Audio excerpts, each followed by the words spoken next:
Space, the final frontier. This is a review show for Star Trek The Next Generation. Its continuing mission to explore interesting plot points, to seek out goofs and continuity errors, to boldly go where no other TNG review show has gone before.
It's Wednesday.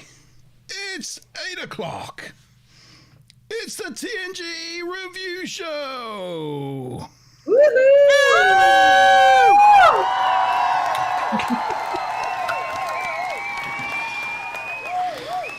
Good evening, everyone.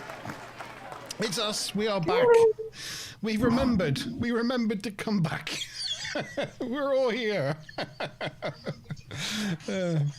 Happy days. It's the TNG review show, everyone, with myself, Monteban, and my co-host, Maz and Bob. Good afternoon, Maz. Hi, how are we all? Well, welcome back. Doing great. Happy belated birthday. Belated birthday. Thank you. Tavikins, how the devil are you? It's been 2 weeks. Doing good. I've somewhat dealt with the withdrawal, but I'm going to be pouting at you guys, and maybe I'll chew up one of your slippers. Ah. And Chief Sean. I'm well, thanks. Just was off for the last 6 days, so couldn't remember how to log into my computer this morning, but it soon came back to me. I must admit, in the build-up to this live stream, I was kind of like, trying to remember all the little things that I have to do, like stream labs and things, and setting things up. I was like, oh gosh, what do I do again? It's amazing how my old brain suddenly forgets after 2 weeks. Yeah, literally, I was off work I had a few days holidays to kill. I was off work for 6 days, and I came in this morning and I couldn't remember my staff number that I've had for 5 years to log into the computer. It's like, oh, okay, yeah, that's bad. Yeah. I hate it when I go to turn my work laptop on and it asks me for the security code, like to unlock the laptop, and I'm like, oh no. Yeah. Oh, what was it? Yes. So yes, we're back. Well, after 2 weeks off. I will say we had a lovely time at G-Star's wedding last week, and we've fully recovered, pretty much. How's your hand, Maz? Oh, yeah, it's not too bad. It's kind of So we had these colourful, like almost like powder flares or like colourful smoke flares. They do them for photo opportunities. So we were all told that, there's this ring pull. You pull that and you hold that end and it comes out the other end where there's just like a paper covering and it shoots out.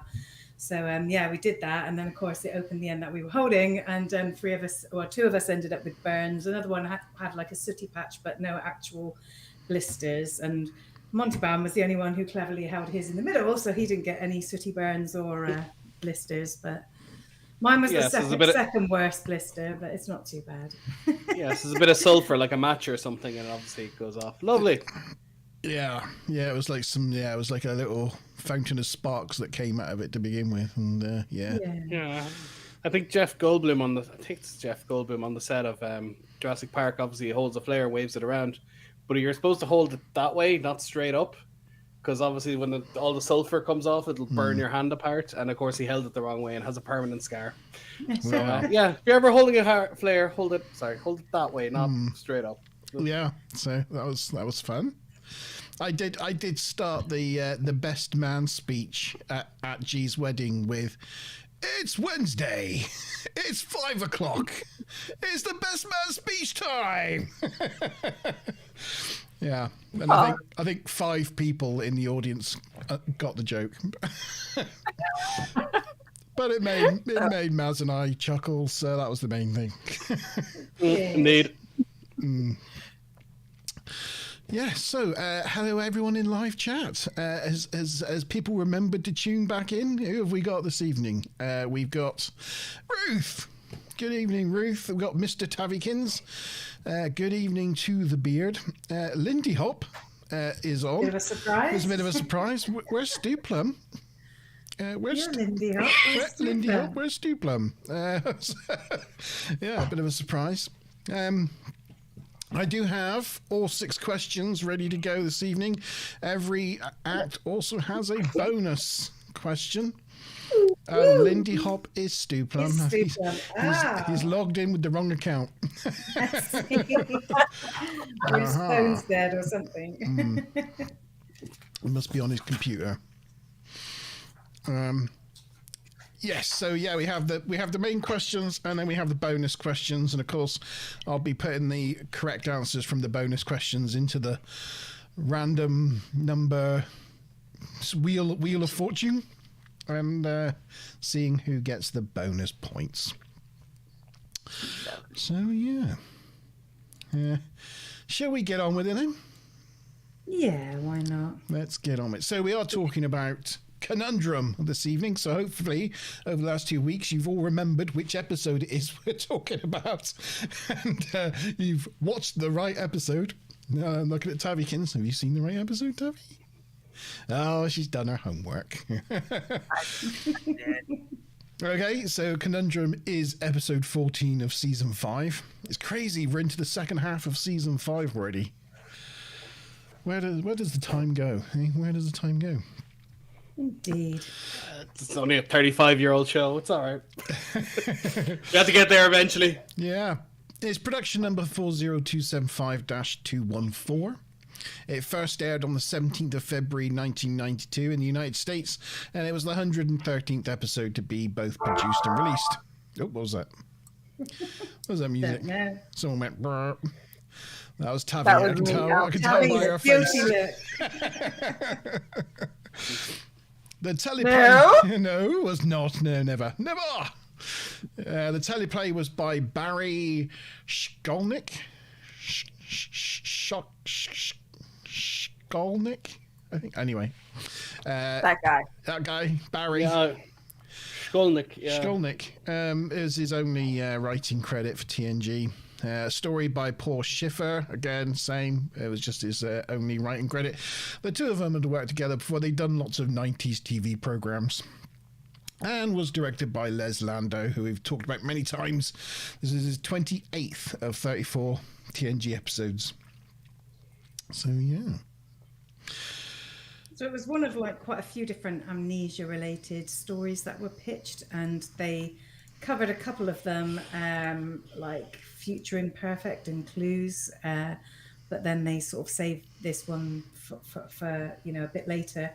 But originally it was going to be about something to do with like soldiers who had their memory wiped so they could be sent into battle. So on more of an individual scale. But then they reused that idea a little bit later in Voyager Nemesis. And also a similar thing in Workforce as well, where people were put to work. Stu Plum's using his Lindy Hop's tablet because his tablet's not working. So shame. he's using the other tablet. Who's Lindy? That's his beautiful wife, Lindy Hop. Well, what's his is yours, and what's yours is mine. Yeah, something like that. Where that goes. Yeah. Yes, it's his now, basically. It's basically yes. She'll have to pry that out of her dying hands, I think. Just so it's not yours, it's ours. She'll completely understand and won't get in any way angry when you do that constantly. Yeah, right. Yeah. Who ate the last Snickers? Who ate my Snickers? It's not your Snickers, it's our Snickers. Ours. And we ate it. It's fine. Right. This is a good picture. Here's your first picture. Yeah, there's a bit of the D-man. Oh! Mr. BS. Yes. So, here we go with the teaser. We find the Enterprise is investigating a series of subspace signals that indicate intelligent life in the Epsilon Sylar system.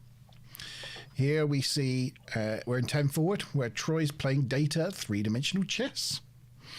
Data's critiquing Deanna's performance, telling her that she's left her king vulnerable, in a vulnerable position, and puts her in check. But question one, Deanna looks confident here and deploys a completely new strategy that Data estimates will have him in checkmate in how many moves? A, 1 move, B, 3 moves, C, 5 moves, or D, 7 moves. Deanna looks confident because she's deploying a completely new strategy that Data estimates will checkmate him in how many moves? 1, 3, 5, or 7. And your bonus question. So, Maria, hope you keeping tabs on the answers that come in. Bonus question the bonus question is, what episode of Star Trek does three-dimensional chess first appear? What episode of Star Trek? I thought you were going to ask a different question about the pieces, but you didn't ask that. I have no idea. Do you know what episode of Star Trek features three-dimensional chess first? There we go. I'll give you a clue. It's in the first season of Star Trek. Okay, I was just going to say, since it's not the bonus question, despite some of those questionable-looking pieces, there is one that looks quite like Robbie the Robot.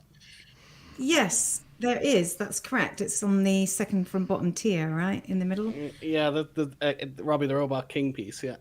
Yeah, so in a piece of trivia, it said, there was Robbie the Robot and, what was it? Oh, yeah, I see it. Yeah, it's kind of like in the middle-ish.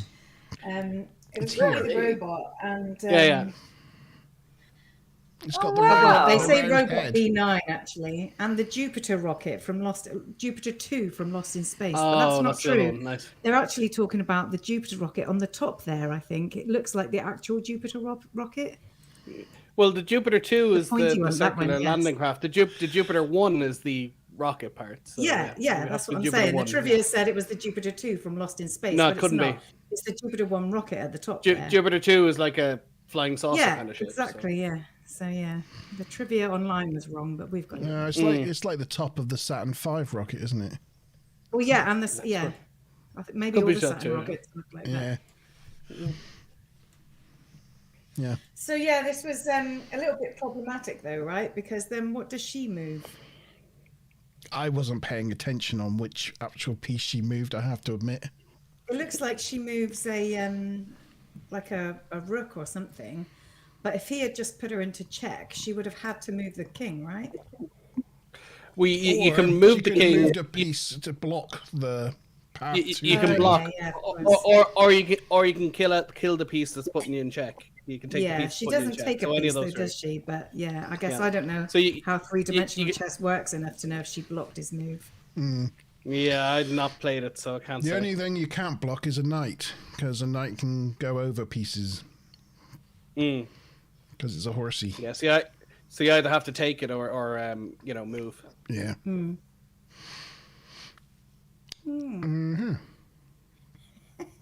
Nerds are going on about 3D chess. Yeah, it's true. I thought, don't you have one of these, Monteban? I don't. No, I've always I thought you wanted one. did. It looks like something I should have, doesn't it? Let's be I mean, quite you frank like about chess, it. right? So I always do love assumed you had chess. I one. have many chess. I have actually got many chess sets, but not a three-dimensional chess set. So, anybody is thinking for Christmas? Hi, G Star in chat. He's saying he's giving his love, but he's gonna crack on with research and prep for Friday. Hint, Friday's hint. Monty Zone. Hint, hint. Congratulations. Yeah. Yes, Mr. yes. MC. Yeah. Mr. Marley Chin. So yeah, don't forget everyone, Friday is the Monty Zone this week, and we are talking about UFOs, and yeah, so we're looking forward to that one. Join us on Friday for beer and UFO stories.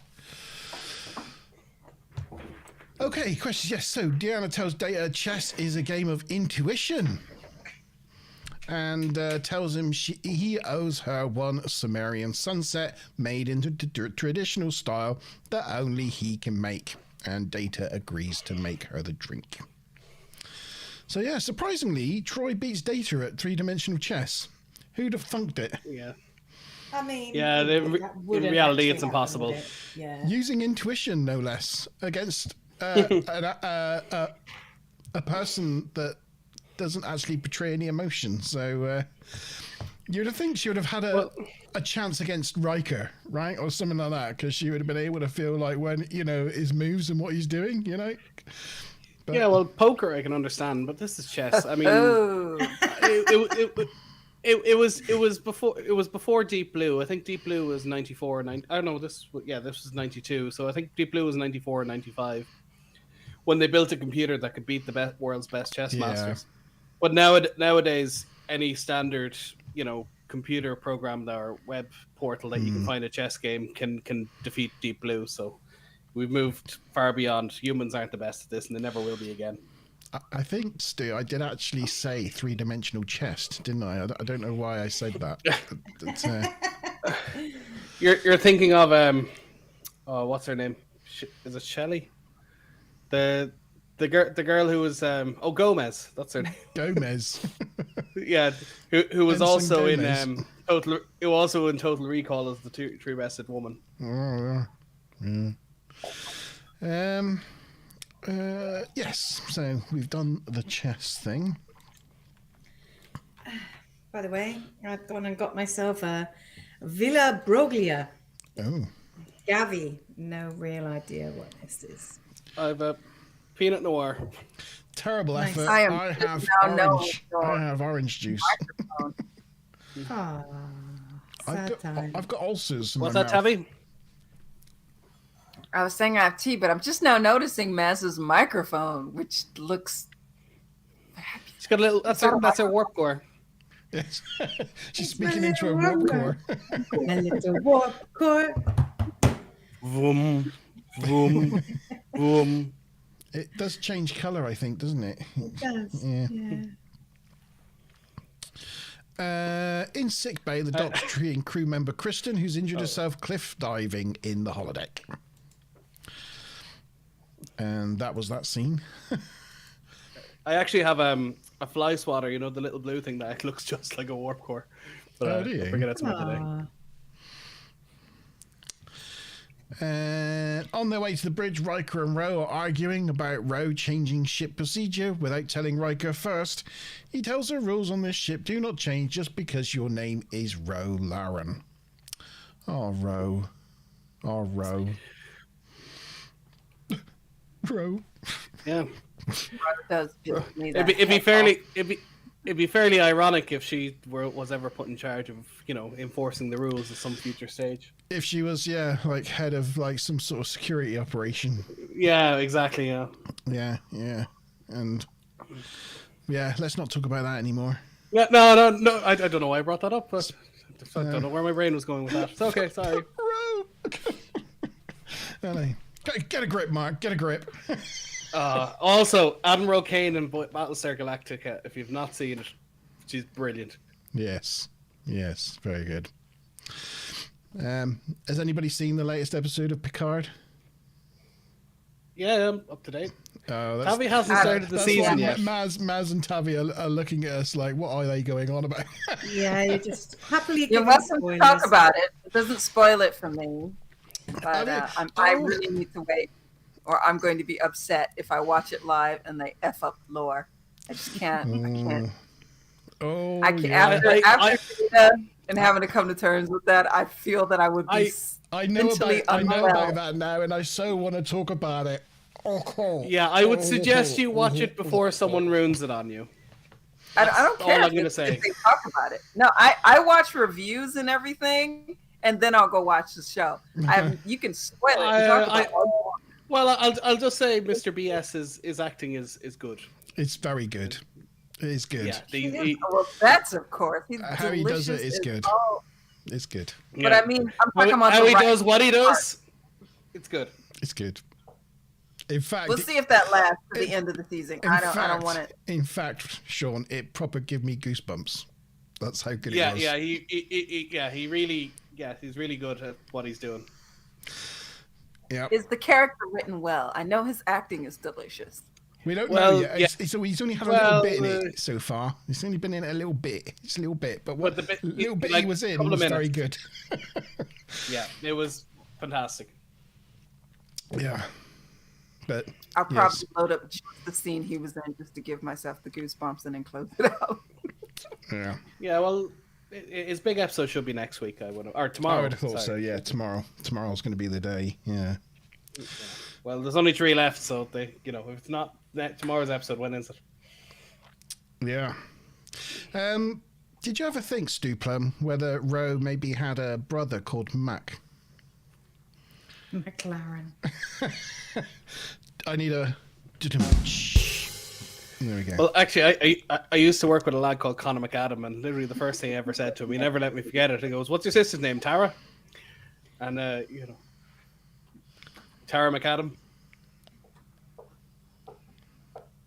Don't know. Do you not call it Tara McAdam? Tarmac? No. Another word for asphalt. Tarmac. Okay, doesn't matter. Oh, tarmac.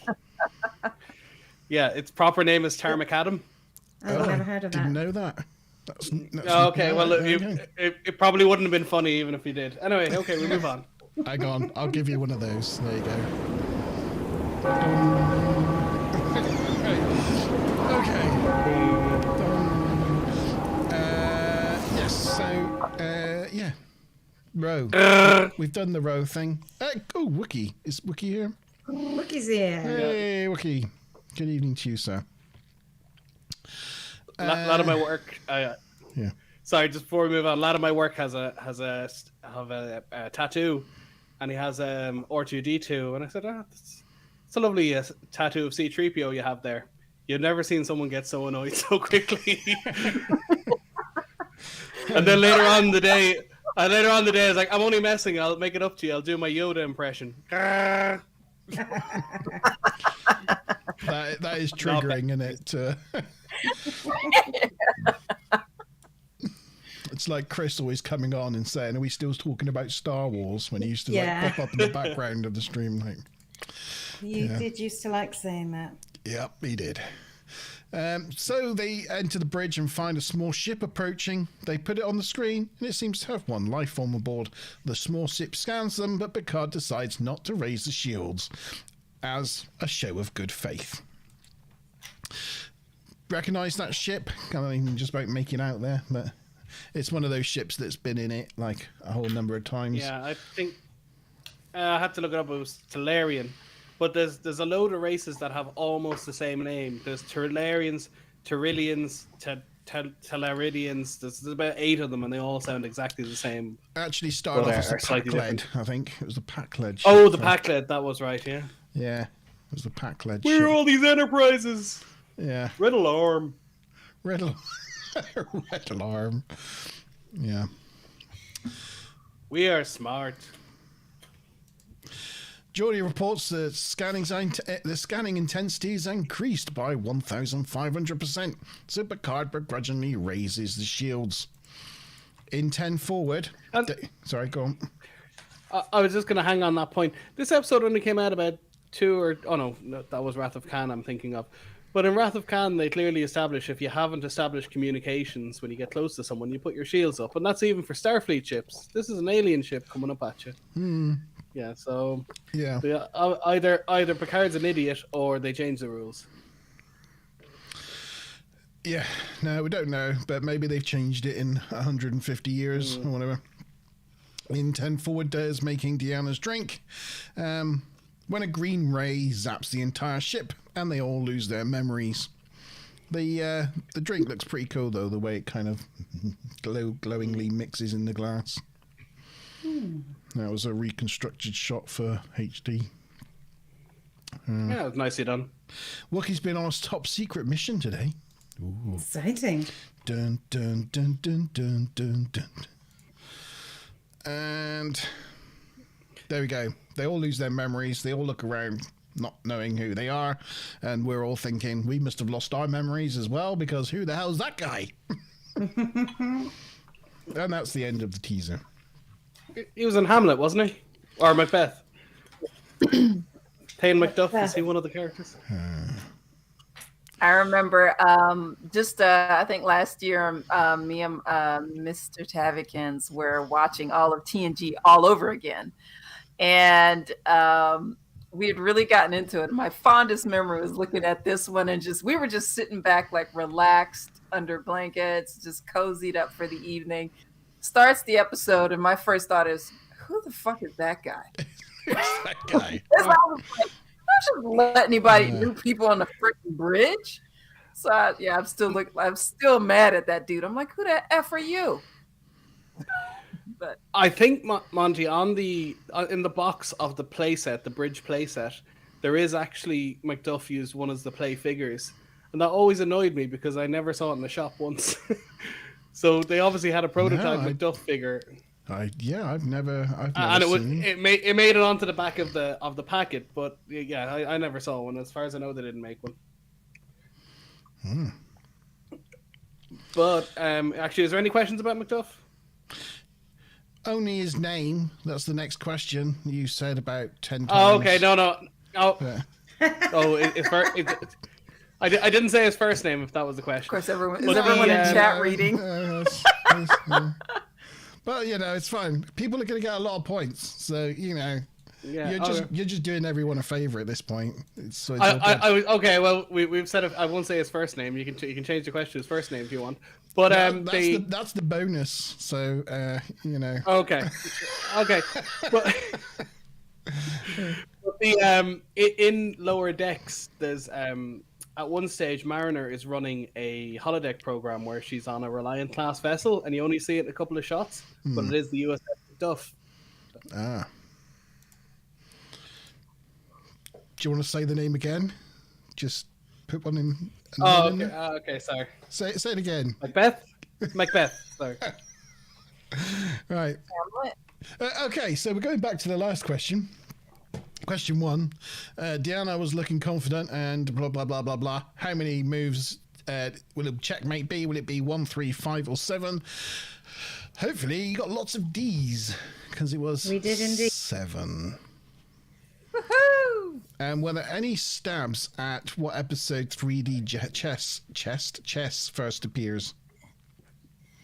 Yeah. I went for Amok Time. Enemy Within. Sean said Amok Time. I think those were the only 2 guesses. The answer I only was... remember the scene, but not the episode at all. So I couldn't even describe much of it other than I thought Kirk beat Spock that time. Was that true or not? Did he win? I don't know whether he won. But the answer is where no man has gone before. Ah, okay. The second pilot. The second pilot, yeah. Yeah. Oh, well. Yeah. That would have No been a bonus logical points guess. that round then. Kirk played Spock at chess in that episode. So yes, Wookiee's been on a secret mission to secure a Data action figure. So yeah, congratulations on completing your mission. Yes. Can I? Is it? I hope it's fully functional. Yeah. Like, what's the data on that data? I mean, Unlike Yeah, the a whole data lot- on Picard, right? Looks a bit A whole- less a whole lot of fully data. functional. Yeah, semi-functional. oh, my mind went down into the gutter for that one. Oh dear. Yeah, isn't he like smooth like a Ken doll? Yeah. He's got like Anyway. a little lump, like a Yeah. yeah. And fun Anyway. fact, that prop is from Nemesis. It's the exact same one. Yeah. They held on to it. Yeah. So, on the teaser, there was a couple of things. The girl in sickbay, I don't know if you recognise her. She's been on a bunch of stuff, like The Tick, True Calling, like loads and loads of CSI. CSI, the original Yeah. CSI Vegas. She was on. Yeah, for quite a few years. Also, when Beverly's talking to her, she's saying about that she was on the Cliffs of Heaven Sumika 4 program 47C. So it was a 47 reference. What else? There was something else. And and it was just Macduff. I had a note saying that he was in Quantum Leap, but I've been looking on IMDb and I can't see it, but I just might be having a blind spot again. But he's been on a bunch of stuff, like one episode of this and one episode of that, but I can't see anything major that he's been in that we would know him from. Don't know. He's quite Starfleet officer-y, though. I'm surprised he didn't have like another role as a Starfleet officer, because he makes quite a good Starfleet officer. Yeah, it doesn't look like it from what I can see. No. Next Generation, Macduff, and that's it. That's all I can see from a Star Trek perspective. ER, NYPD Blue, Outer Limits. Lots of 90s TV programs. Yeah, lots and lots. So yeah, that was it anyway. Okay. I thought the bit where everybody's looking around at each other confused, like there was some weird like hand cam sort of action going on to make it all a bit like dreamscape trippy. I thought it was quite interesting the way they'd filmed it. Yeah, here's another one. This shot as well was particularly grainy. Sometimes you get the odd shots in HD that are like just really, really grainy. And this was one of those shots. I think what happens is occasionally they can't find a reel and they have to upscale old footage, and they increase the contrast for a couple of frames and hope you don't notice. And as I said, it comes out grainy. Also, the lighting is so weird in that shot. It's so bright. Look at that black panel where the plaque is. It looks like light gray, and you can. I think this is the only time you ever see it. You can see the replicator properly. That there is actually a replicator there. There's a little inlet. Usually it's too dark to notice. Yeah, that's new for this season, isn't it? That replicator on the side of the bridge there. I don't know if it was new for this season. I thought it was always there, but I'll stand to be corrected. But certainly that's where it is. As I said, even when you're watching the Pogo video and he goes tea Earl Grey hot, he actually turns in the right direction, and I love that attention to detail. He turns towards the replicator. Okay, so we're on to Act 1. They're all standing about, as we said, looking at each other, thinking, what happened? Rose, the first one to figure out that she's the pilot, as she's sat at the helm station and performs a system check and finds that Helm's dead. Picard points out that, well, at least she still knows how it all works, which is important. You do remember how to fire phasers. Yeah, Worf at Tactical also recognizes all the controls and finds Tactical inoperable, but he doesn't make the same leap that maybe, just maybe, he might be the Tactical officer, as he stood at Tactical. No, That would be doesn't occur. Apparently Doesn't not. occur to him. Picard assumes they may have sustained some damage, so asks the computer for a damage report. But unfortunately, the damage report computer is damaged. Geordie finds that whilst life support's fine, everything. Single point of failure. Yes. What are those 4-3 shots? Yeah, there you go. They're all fitting in there.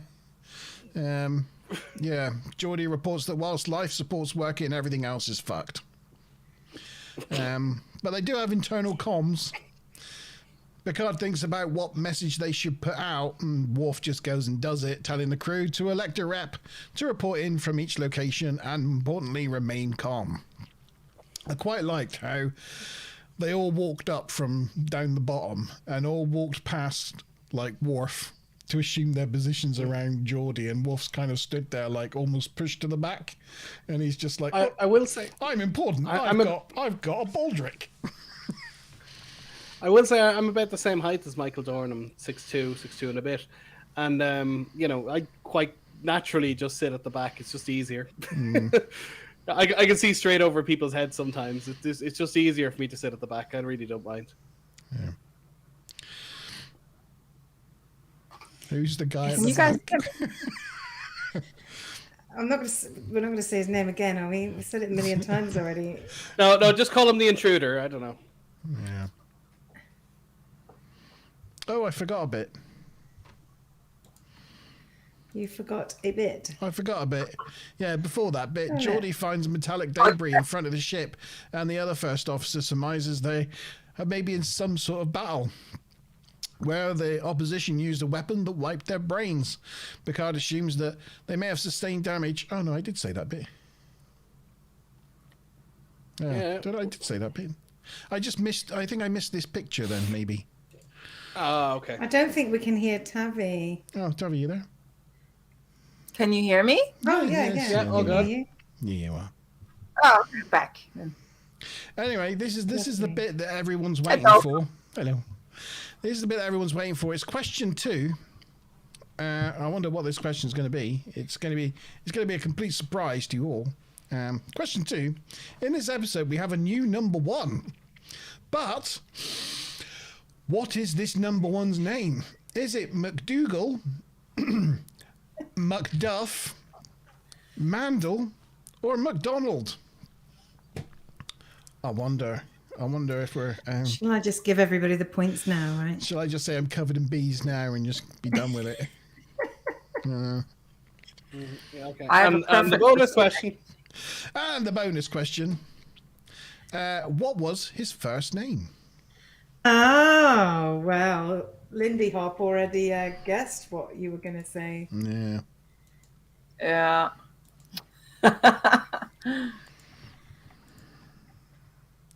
McFly? Oh, close. McFly! You are fired. In sick Remember in bay- 2015 when we all got fax machines installed in every room in the house?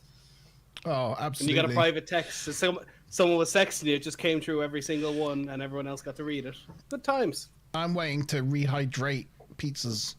That's what I want to do. I want to give a pizza a good rehydrating. I want my hoverboards. Anyway, in sickbay, the doc's working out who she is when she automatically knows how to treat a lady in a swimsuit. And from that, she deduces she's some kind of medic.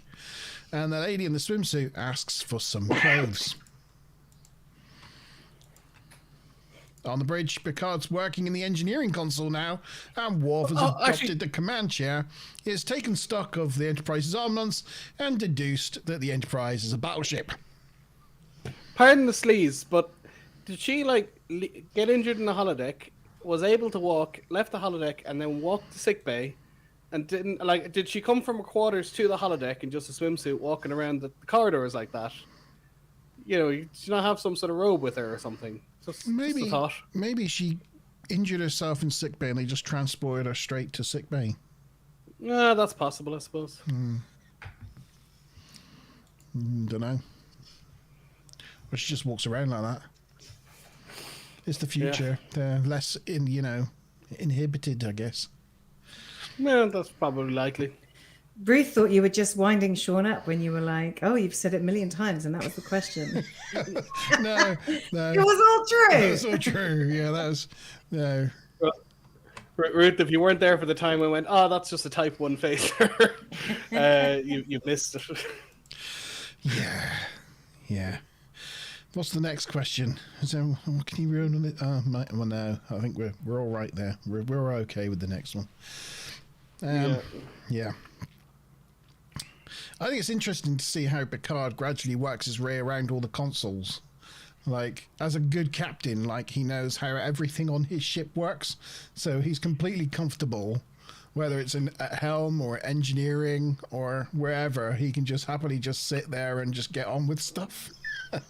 Well, they say to be a good leader, you should do every job at least once. Yeah. You know? Because how else can you understand what people are going through? So, and I think he basically became a captain, but he was still a lieutenant commander because just his senior officers got killed and it was a low-ranking ship. So yeah, he's been around a while and he's been on dingy ships that were undermanned. So I'm not surprised he knows everything. Can you go back? I would have picture? said, though, I thought Worf was a bit bold because when they got amnesia, he wasn't sitting in the captain's chair. No, he was still at tactical. Yeah, and he goes and helps himself to the captain's chair as if it was a seat that was traded out all day long. Wookie was saying that there's a lot of juxtaposing of high-low shots in this episode. And I thought, yeah, you're right. This is a good example because we've got a real kind of crotch level view on this one. Yeah. A seated crotch level view at that. So that's almost like a knee level view. See, this is looking from the desk up. It's quite low. And this one's like looking down at them all stood there. Yeah. So he's right. Like it does. There are a lot of, juxtaposing shots. It's probably just to disorientate you to exaggerate the air of mystery. Disorientation. Yeah. By jumping from a high to a low to a high, just to kind of, or to a Dutch angle, just to keep kind of putting you off and keep you on your toes. I would imagine that's what the director was going for. Yeah. So Riker and Ro have found plans of the turbo lift shafts and are working out how to get to main engineering. Ro's about to rush off when Riker wants her to wait and come up with a plan first. It kind of follows on from their conversation that they were having earlier in the turbo lift, you know. Ro just like charges off. Riker's like, no, you have to follow process. And even though they haven't got their memories, they're still having the same conversation. It's quite funny. Anyway, they get permission to go off and act by Captain Worf, and he agrees to let Geordi go along with them because Geordi wants to access the computer core. And be a big gooseberry. Yeah, be a big gooseberry. Typical Geordi, isn't it? In engineering, everything checks out. Riker finds location of engineering computer core, and Ro thinks their priority should be weapons, propulsion, and shields. Because they could be open to another attack. So that's wise. Minor niggle, there are 3 different computer cores on the Enterprise, 2 in the star drive and 1 in the saucer section, but none of them are in engineering. They have their own room. Yeah. They just say they're looking for the access to the engineering computer core. So I guess the actual whatever core it's using could be somewhere else. It's just the access to it. I mean, that's the way they can spin it, I guess. Riker also asked Geordi to pull up the personnel files as he thinks they should all have names. Meanwhile, Picard and his new number 1 report to Worf in his ready room. Worf wants the ship combat ready, but Picard's like, yes, that's all well and good, but shouldn't we access the logs first to find out who we are and what our purpose is? Worf disagrees. He just wants to shoot something. Well, I agree with Worf in this one. Be battle ready and then worry about it once you're no longer vulnerable. You have all the time in the world to figure out who you are, but like when you're at risk, you're at risk. Geordi signals that they have propulsion, weapons, and comms, and Worf is pleased. But Picard laments we're ready for what? And that was the end of Act 1. Also, you think they'd come up with nicknames for each other almost immediately. You know, you'd have like Beardy, Bumpy Head, Baldy. You know, you'd almost immediately come up with some sort of labeling system to try and distinguish yourselves. Well, they could just name themselves. Like there was a similar episode in Buffy the Vampire Slayer, and I remember she was like, "I'm going to call myself Joan," and they're like, "You really don't look like a Joan." Bob. Well, I'll be Bob. Funnily enough, when she runs away, she goes by the name Joan as well, in a different episode. But yeah, she just liked it for whatever reason. But Tabula Rasa, yeah, that's a great episode. And Spike thinks his name is Randy Giles. Yeah. So good. Randy Giles, I knew I hated you. Yeah, because they're both English. He thinks he's his son or something, doesn't he? Anyway, let's not digress too far. No. So this episode marks the third time that we see Picard at the helm, with the first one being 11001001, and the second one being Booby Trap. Interesting. We went to question 2 and everybody put B, Macduff. Yep. Also, everybody, or the 5 main people who have scored so far, all got the bonus question right as well. Oh. I was just going to say that. I need my... Tavi, Ruth, me. I need my random number generator wheel thing. I was just going to say that scene in Booby Trap where he kind of uses the gravity well of a big comet to go around in no way resembles any scenes in the current seasons of Picard. Oh. How many people have we got the right answer with? Huh? How many? 5. Oh, Jesus Christ, that was loud. Okay. It's colourful. Yeah, I got a different one that's got more colours on it. Right. That's cute. 1, 2, 3, 4, 5. Why has it got 6? I don't know. Reset wheel. There we go. 1, 2, 3, 4. Oh. It's just supposed to have 5, not 6. Hey, there we go. There we go. 5. Hey. Right. Do we know who 1, 2, 3, 4, and 5 is? Yes, it's Stu Plum, Tavi, Ruth, Sean, me. Right. Stu Plum, Tavi, Ruth, Sean, me. Okie dokie. Here we go. I reckon you could put names there as well. I probably could. Segments. You could put the names, couldn't you? It's number 5. That would be me. Oh, well done, Maz. Tavi to Ruth, Sean, me. Sean's declaring a fix. Sorry, Sean. That puts me in the lead by 10 points. Yay! And everyone else on joint second. Yes, exactly. Everybody else on joint second with 60 points. Except for Mr. Tavigans, who's loving it, apparently. Da. Okay, so we're on to Act 2. We're back on the bridge, and Worf is running weapons tests. Picard's now at the helm. Picard wants to run complete diagnostic on the command systems because he thinks it's prudent for, they should fail. But Worf is not interested. Macduff, though, agrees with Picard, so Worf relents. The doc arrives and tells them the brain scans of the crew are showing abnormal things, but everything looks intact. Picard asks if there's a way to access the lost memories, and Beverly says she's looking into it, but needs the crew's medical files. Picard confirms that that's their next priority. Worf feels completely left out of the conversation as it goes between Beverly and Picard. Worf looks awkward in a number of scenes in this episode as he's trying to be in command but failing miserably. Smiler's saying turn your mic up. Who, me? Your levels sound fine to me. Yeah, they sound fine to us on stream, but I don't know how it's coming out on YouTube. Oh, okay. I'll turn it up a little bit. Is that better? There we go. Oh, it sounds fine to Ruth. Oh, there you go. Sounds fine. Yeah, poor Worf. Mr. Wolf. Riker and Ro are checking the crew to find that everyone has lost their memories, and they head to 10 forward. I noticed in this little scene here, she kind of like puts her shoulders back and sort of rubs her breast slightly against Riker's arm, and you can tell he notices. Here she comes just walking down the street. Yeah. He's up for that. He's got a little smile in his face as he walks down the corridor. She wants a mustache ride, she does. Yeah. So yes, they head to 10 forward, and Ro wants to know what Riker would be doing if he was not on duty right now, and Riker thinks he'd be having a lot of fun in the holodeck they just found. Yeah, that's very Riker.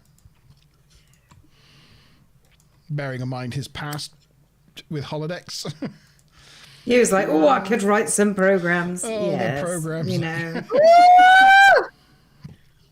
Yeah. They enter 10 forward, and Troy reports in and shows them their android bartender. Data asks them if they want any beverages and confirms to Riker that the data banks that hold his cell phone are not functioning. Troy also mentions that she appears to be empathic and senses something familiar about Riker. But question 3. Earlier we saw Data make Troy a drink. But what was it called? Was it a Sumerian sunset, a Bombay sapphire, a Risa sunrise, or was it green? A, Sumerian sunset, B, a Bombay sapphire, C, a Risa sunrise, or D, was it green? This is revolting. That wine, I hate nice. this. More? Oh, Would you like green. Oh yeah, sorry. I thought you literally didn't like your wine then. It was very good acting, No, that's Sean. decent. Okay. Thank you. It is green. Tavikin says Data can make himself up into a drink for her. You'd Yeah, slurp it is him green right is- down, wouldn't you? Oh my green god! is Look used at that! a few Look at that times. force on that waistline going down. Jesus! Look at his been too curled up long. little fingers. He's ready to grab. It's been two It's whole been weeks. too long. It's been 2 whole weeks, isn't it, Tav? Eh? It's been a long time. Getting from there to here. Yeah. Wolf contacts them that they now have the personnel files, so they're going to learn who they are finally. So on the bridge, come here. On the bridge, the crew pull up the crew manifest, and it confirms that Picard is the captain, and the number 1 is Macduff, and it confirms the rest of the crew are who they are. But bonus question: this is pretty niche. This is pretty specific. Maybe only Maz might be the only person that might know the answer to this. But there are 2 main differences between Macduff's profile here on the manifest between the standard definition version of TNG and the Blu-ray HD version of TNG. Does anyone know what those differences are? No idea. It's a pretty difficult question. I'll give you 100 points if you know the answer. Nope. This is Sean's now. I definitely know half of it. Oh. Okay. So that was that. The captain asked he's going to Exastris. Hi, Mr. Tavikins. It was lovely seeing you. Nice, sweetie. Oh, bye-bye. Bye-bye, Mr. Tavikins. Bye, sweetie. Bye, sweetie. Kisses. Hugs and all that. The captain I would asked me... say that there's a bit of an error on Data's little bio page. I don't know if you know about that. Yes, please turn back to that, please. Oh, wait, Just hang because on. you've got a picture of Data's bio page, do you? Like, Yeah, you know, yeah. the little things with all the details, but let me jump to the end. Anyway, on Data's one, it said his activation date was 2238, and he entered Starfleet Academy in 2341, which would be over 100 years later. Oh, that's dope. Are you leaving too, Wookie? There we go, 2238 at the top, his activation date, 2238. But then he enters Starfleet Academy over 100 years later. So I think it was supposed to be 2338. Wow. Is Wookie leaving? But even, Data's older than you think. I'll see you, Wook. I think he might have just been saying goodbye to Mr. Tavikins. Yeah, I think so. Hi, Mickey. Hi, Mickey. You're so fine. You're so fine. You blow my mind. Hey, Mickey. Hey, Mickey. Yeah. Well, Data's head, will soon get 250 years older, so we don't have long to wait. Actually, longer. Sorry. Anyway. The other thing I found quite interesting, I started pausing on a lot of those little bio things just because I was interested. Because a lot of them, Data, for example, it took him 4 years to graduate from Starfleet Academy. Yeah. But I mean, even if it was 2338, that would have meant he would have gone into Starfleet Academy 3 years after being activated. That's not right either, is it? So anyway, I think his activation date was just completely wrong. But I thought, 4 years. I started looking at some of the others, and a couple of the others were 4 years to graduate. I looked at Bev Crusher's. Hers was 10 years. I'm guessing that's because she did like medical degrees and stuff. Yeah, well, she's a doctor, but a doctor would come through as a lieutenant. They would basically be promoted twice by the time they graduate, so they wouldn't be. They skip a few ranks, but yeah, similar to today, a doctor takes 7 to 10 years. Yeah. Mickey's out there planting his potatoes, so reinforcing stereotypes there, Sean. Thanks, Mickey. I do actually need to do that, but anyway. Let's hope that's what he's doing. It's not a euphemism. Well, no, whenever there's a few bad ones in, like, start growing sprouts in my dad's house, I just plant them. It's like, all right, we'll get some more. It's all good. Yeah. I won an apple tree off a case of Magner, so I have new apples this year. That'll be fun. Nice. Nice. They just randomly couriered me an apple tree. I'm like, all right, that'll do me. Oh, nice. Well, my other half cut our apple tree this year because the people who were supposed to come and do it wanted to charge us 200 quid and then didn't turn up.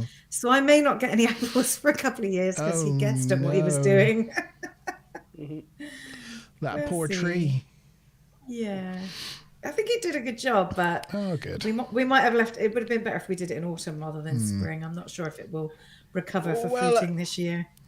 It depends on if you missed the frost or not. My dad's tree took a late frost last year, and it only produced 2 apples, and they were kind of duds, so we didn't even eat them. It normally produces 100. But as I said, I won a second one, and I planted it beside it, so hopefully we'll have probably like 200 this year. Who knows? Nice. I'm going to carry on now. The captain asks Macduff to assemble the senior staff and orders Geordie to retrieve info on their mission and get Data to help you. Ro helpfully tells them that you will find him waiting tables in 10 forward.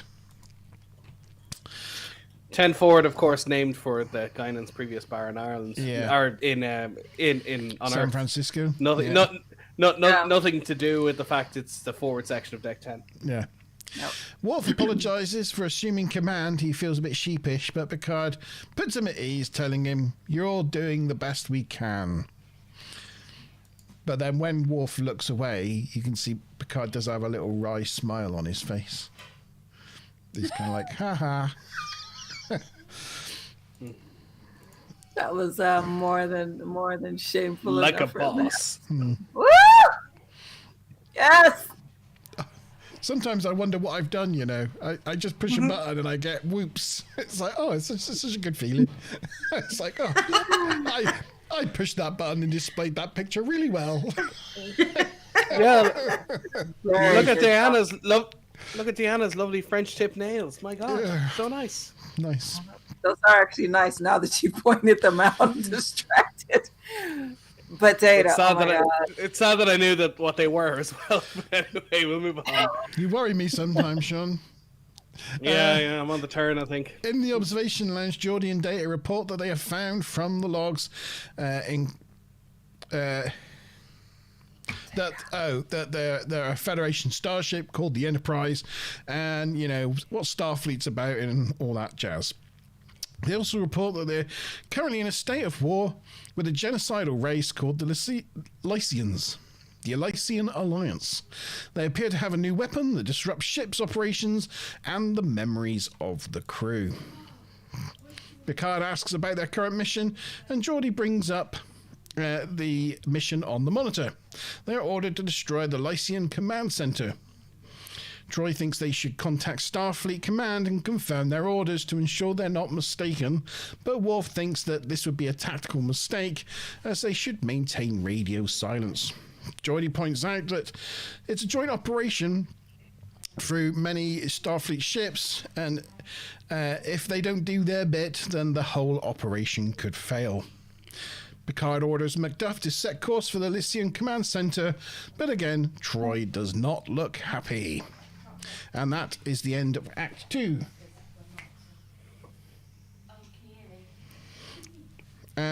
What? Yeah, there we go. Okay. Oh, there we go.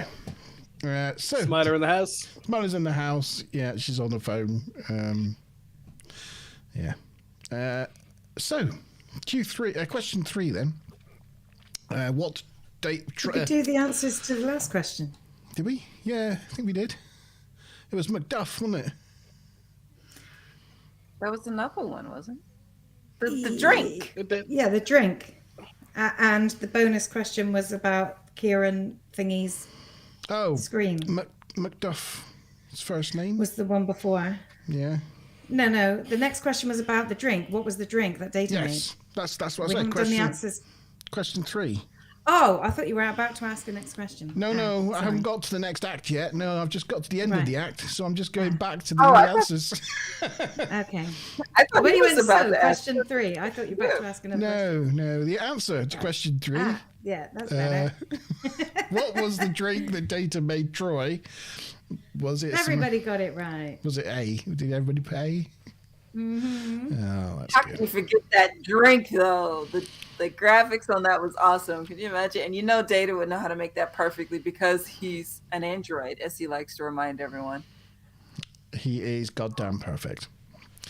The bonus question then. What were the differences between the SD and HD versions of Macduff's manifest profile?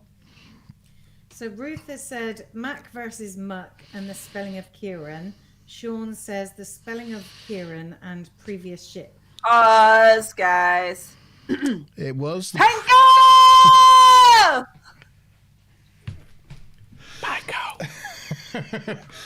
Pango. Hello, Supreme. You gotta take the photo back. You gotta take the photo back.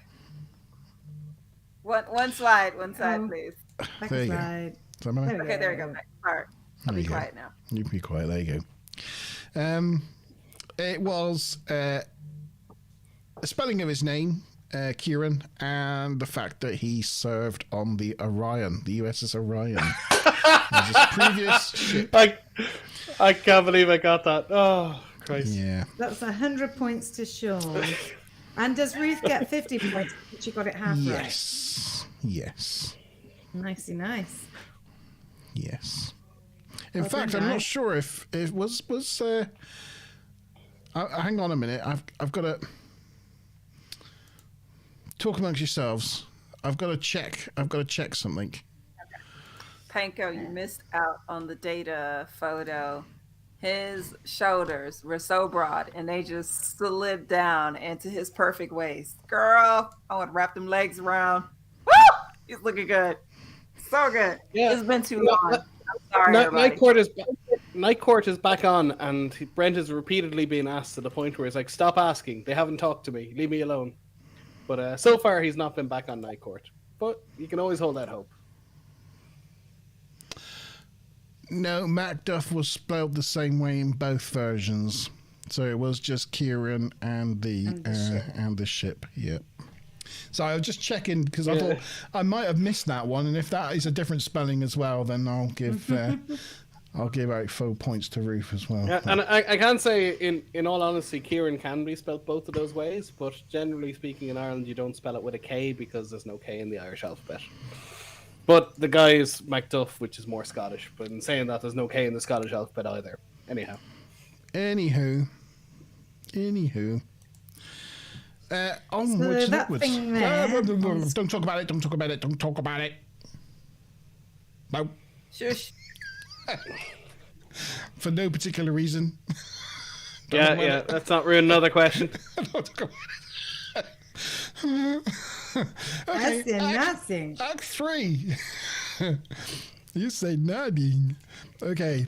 Later, Riker shows Deanna his quarters. Yeah, Oh no! showed him more than that. Deanna shows Riker her quarters, and she invites him in. She looks around but doesn't recognize anything. She says that, she doesn't feel anything about this place, and she doesn't feel right about the war that they're in. I mean, war. What is it good for?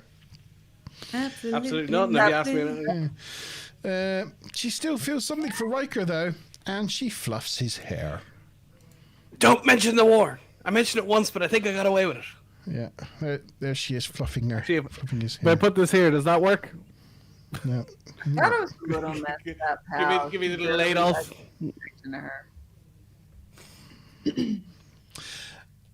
They say their goodbyes, and she gives him a kiss on the cheek. Riker gets to his quarters to find he has an intruder. Intruder alert. But it's Rogue. I wonder how. Well, I guess the computers are messed up. I'm like, how did she just get to sashay into his quarters? Yeah, that's true. Later on, she has to push a button and be allowed in, whereas this time she seemed to just get in without having to do that. So yeah. Well, I'm gonna go out on a limb and say if the virus or the blast or whatever can reprogram the computers and everyone's brains, it can reset all the security lockouts. So. I think Rogue just has dodgy Malacca tendencies. Or she just did the whole squeeze their arms together to make her boobs look bigger thing just to get past security. Yeah. Works from most men. What does that mean? Yeah, and they went, oh, I'm pretty sure this is my room. I think I forgot something inside. Yeah. So Ro assumes that she spends most of her time in Riker's quarters anyway. She thinks they might even be married. Who knows? Riker reminds her that whatever they might do, they might regret when she finally gets her memories back, but she doesn't care. It depends on how bad he is in bed. Yeah. Riker says for all he knows, he might snore in his sleep, but Rose doesn't think that's going to be a problem because he's not getting any sleep tonight. Hey, she's got a neck on her. She'd make a great Cardassian. Look at the size of that neck. Yeah. That's a lime over neck right there. She's like a human giraffe. How many beans does a Bajoran have?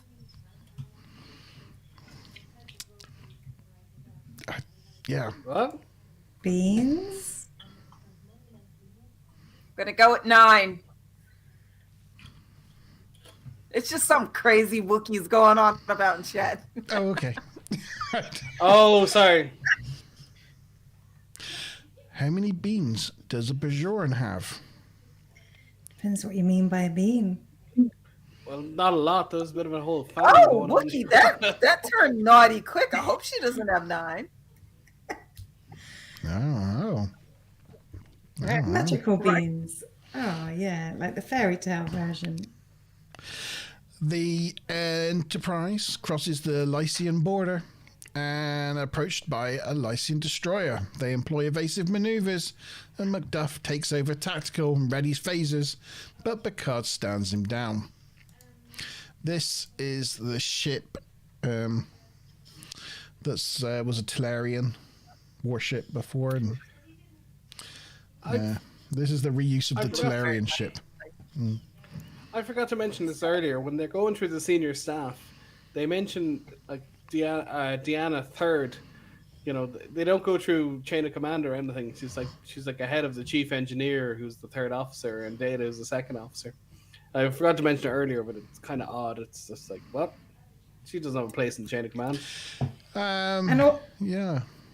And also on Data's screen, it was quite sweet that it. Sorry? Go ahead. You were talking about Data. More important. I'll be I quiet. was going to say at the bottom of his little bio screen, it said offspring, lol. Oh, That was quite sweet. Oh, Yeah, it's annoying. They had a whole season 2 and they never mentioned her. You know, just went away and they never thought to bring her back in again. yeah. I also thought it was funny that they mentioned like the main crew and Ro because she was stood there, but none of the other like helmsman or bridge crew that were on the bridge. Well, I mean, you would assume it would go senior staff by rank and then department heads, and and then just go on from there.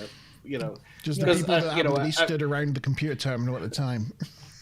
Like Harry Kim, for example, on Voyager as an ensign was a department head, but there could be, and he was senior staff, but there could be like the head of sciences who's a lieutenant or a lieutenant commander. But in the order of in an emergency on the bridge, he'd be in command ahead of them just because he's bridge staff. It's just the way it goes. I believe so, unless Tammy wants to correct me. Like a doctor comes in and goes, "I'm a lieutenant commander. I rank you. I'm taking over the ship." It's like, no, go away. I'm bridge staff. ooh, hold on. Bubbles. How many bubbles? On an earpiece. I don't know. Keep it clean, guys, please. We know that you don't want us to. Keep it clean. Keep it clean. And I have to say, other than the fact it changes ears as they decide how the Bajorans work, there is nothing special about that earring whatsoever.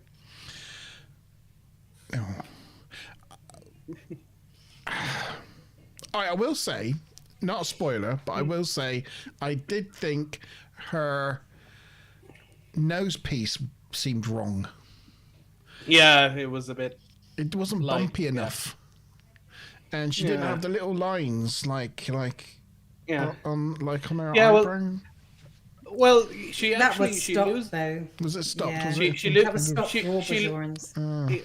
Yeah, like that. what happened is they would naturally wrinkle their eyebrows. Just Yeah, Sean talked about this a few weeks back. Oh, he did. and it would just fall off, and they had to keep gluing it back. So they actually changed it. And when Ro went off to the academy for specialist training, and she came back, she didn't have it anymore.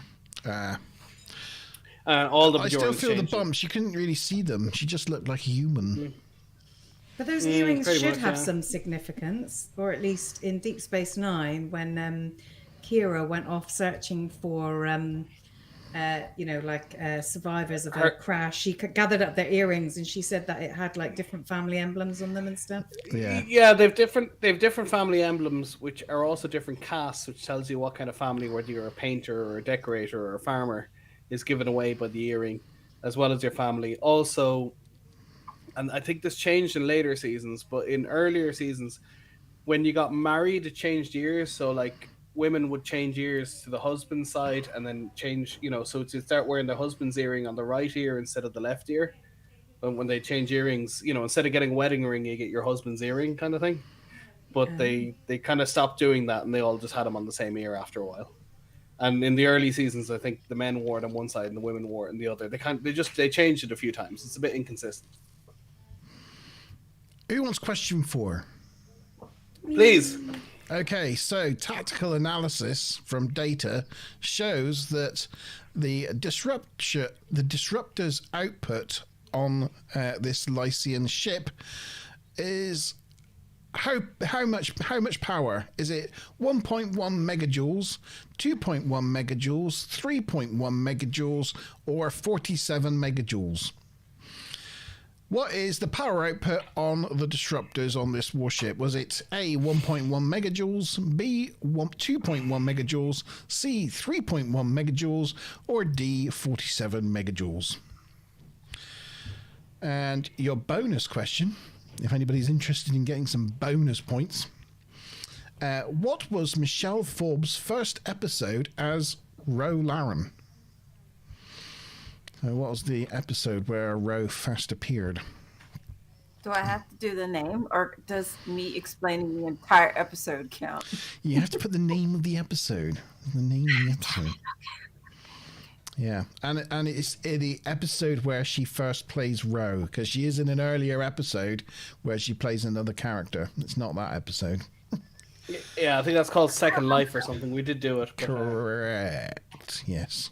You're not putting the questions in chat, are you? I haven't been, no. No, sorry. No. Is it 1.1, 2.1, 3.1, and 4.1? No, it's 1.1, 2.1, 3.1, and 47. Oh, 47. Yeah, okay. Obviously, we know that the Bajorans put the first name as their family name, like the Koreans. But for no points at all, what's Ro's actual name?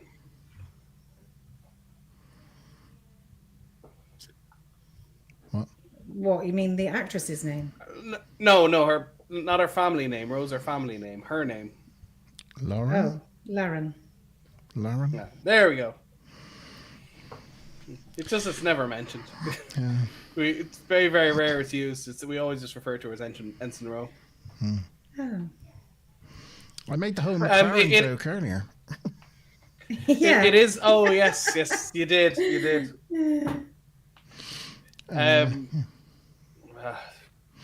I have to admit, I have a problem. What's With dad jokes? No, with this question 4, I have a slight problem in that I didn't make my mark on it of which is the right answer. So I'm hoping there's a general consensus. Yeah. You didn't? Oh. Yeah. I forgot to write down which one was the right answer. I always. Well, there isn't a consensus, but I've got it in my notes. Mine was a guess, so. Do you know what it is, Maz? Well, I've got it written in my notes. Oh, yeah. you're all right then. We're all right. We're okay. That's fine. We're safe. Maz has saved us. No changing of your minds now. No. To switch to what my answer is. Everyone put what Maz put. Okay. Yeah, and I'm sure we mentioned this before, but they offered her the role of what eventually became Major Kira, and she turned it You down. might have mentioned this in every Ro Lauren episode, yeah. Yeah, pretty much. 7 years of work, turned it down. Hey, you never know. There might be somebody watching today who didn't watch the other episode, so this is new information for them. So, Fair enough. Yeah. It's all good. It's all good. The destroyer hails them, and Picard's about to respond, but Macduff points out that's probably how they wiped people's minds, by hailing. So Picard decides not to respond, so the Lysians open fire. The Enterprise responds in kind with a single phaser beam that destroys the warship almost immediately. Macduff is pleased. And that was the end of Act 3. Although I have a little bit of a problem with that because you don't. Yeah, a hail is just you know you can return a hail, but you can just open a channel and start talking. Like it just comes out of the speakers in every other episode. So bit of a it could transmit a frequency or something that zaps your brain. Yeah, I imagine so. But in any other episode, you can just open a channel and the sound just starts coming out. You can skip the pleasantries of a hail. I feel like there's a lot more that ship could have done instead of what they did. And I'm like, Jesus, you could have blinked some lights, something.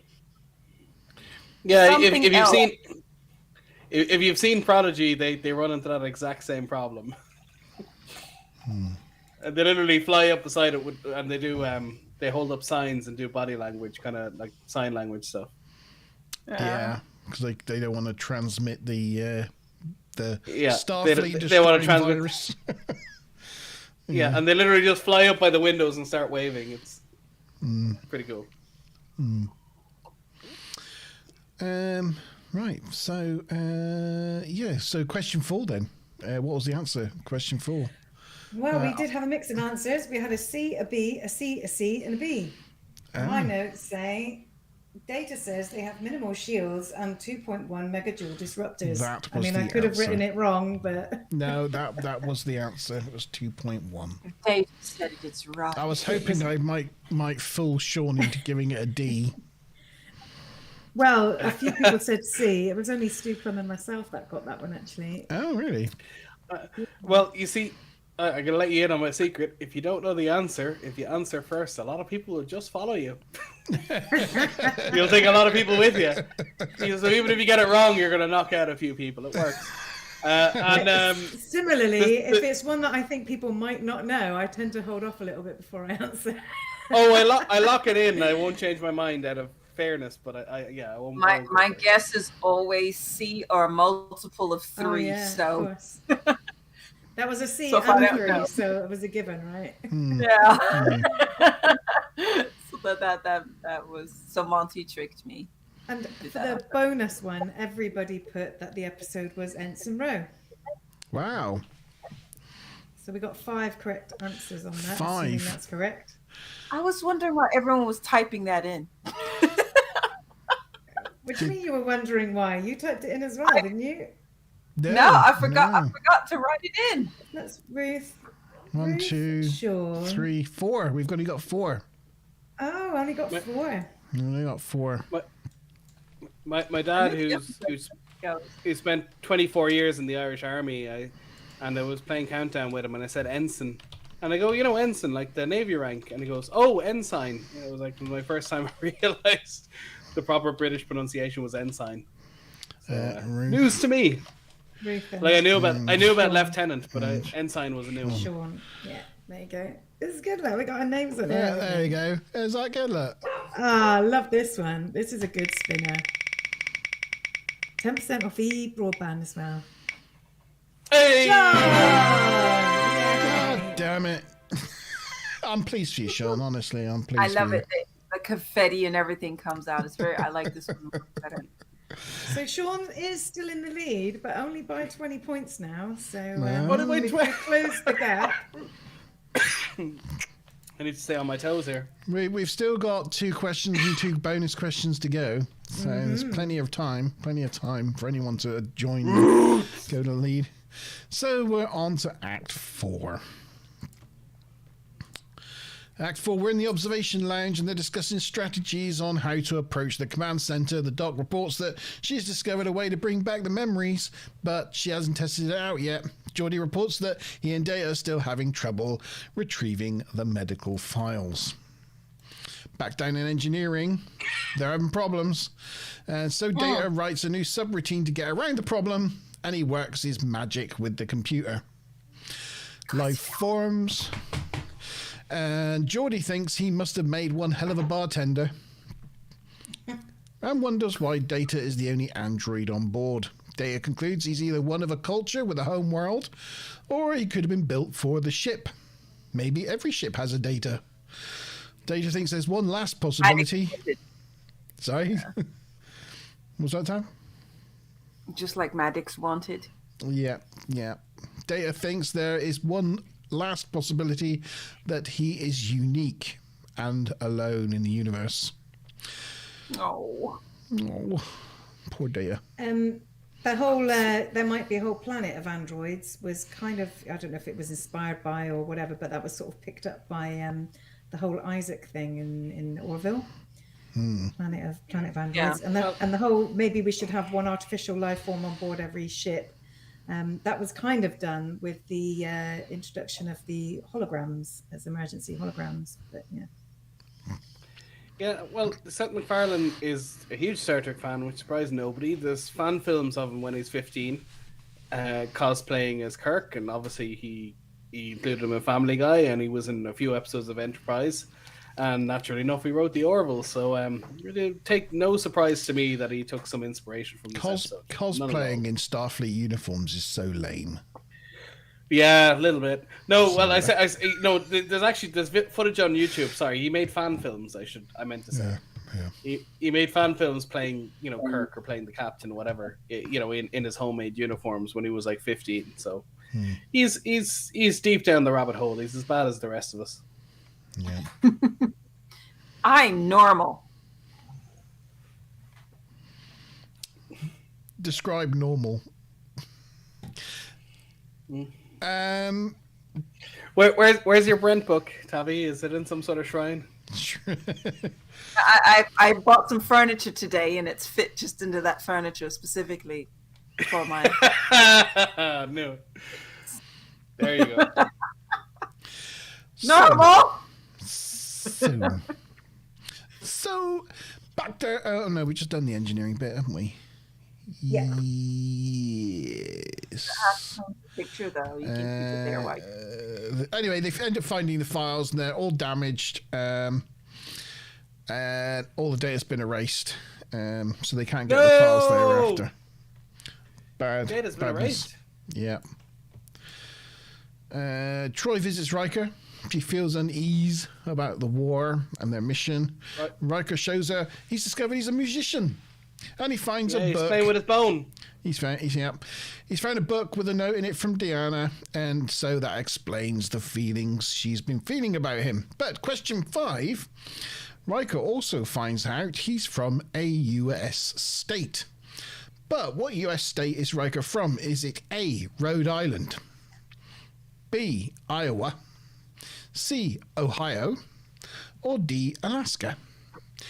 Which US state is Riker from? Rhode Island, Iowa, Ohio, or Alaska? A, B, C, or D? I lived in Ohio before I moved to Norway. Oh. No, before I good old moved potato country. Harry. Oh no, damn it, that's Idaho. Yeah. Ohio. My favorite state to be in was the moment I drove through Oklahoma because I had to sing that Where song. the wind comes sweeping down the plain. And the wind smells. Yeah. Do you all know who Larry Nemeczek is? Yes. He's wrote the Star Trek fact files amongst other things. But I was on one of his lives last night in immense Oklahoma, and I goes, "Where the wind comes sweeping down the plains." I couldn't resist.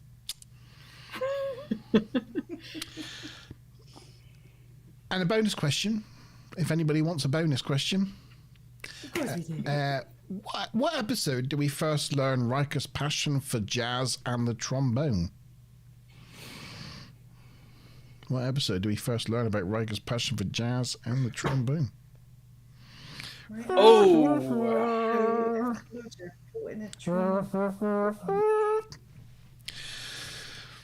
Yeah. I think I know, but I'm not sure I can spell it right.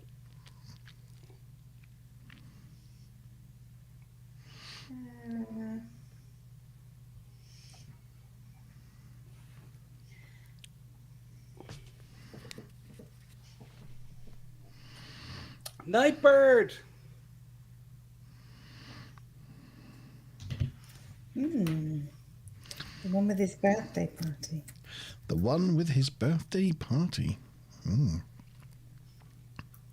Is that a Friends episode? Yeah. Love it. And the tune that he plays in this one here is called The Nearness of You, by Hovey Carmichael, apparently, which he also plays in another episode. Yeah, where is it? Future Imperfect? No. Oh. It's 11001001. Oh. Just saying. Although that brass looked like it could have been polished up a bit. Just saying. That's true. I thought he Listen, played bit this of piece of music in Future Imperfect bit of when he was like in the future, and Yeah. he was trying to learn That that was a piece. different piece of music. Was that a different piece of music? Was it? Yep. Do you have any questions about the set dressings in his quarters? No. Like a big round So thing in the wall. yeah, well he has a Horgon there because when Picard goes to Rise, he asks him to bring back a Horgon, knowing if when Picard walking around with a Horgon will attract female attention, which is very funny. Worked on But- Row, right? But also, he seeks Jamaharon. But also, they have the Sicarian transporter folder thing from Voyager that's supposed to bring them 40,000 light years further. And it's mentioned again in Picard Season 2 because they mentioned the Queen Cell has Sicarian technology, and that's how they transport themselves, tens of thousands of light years away. So, bit of a link in there. Future Imperfect. Did that have his birthday in it? Did it?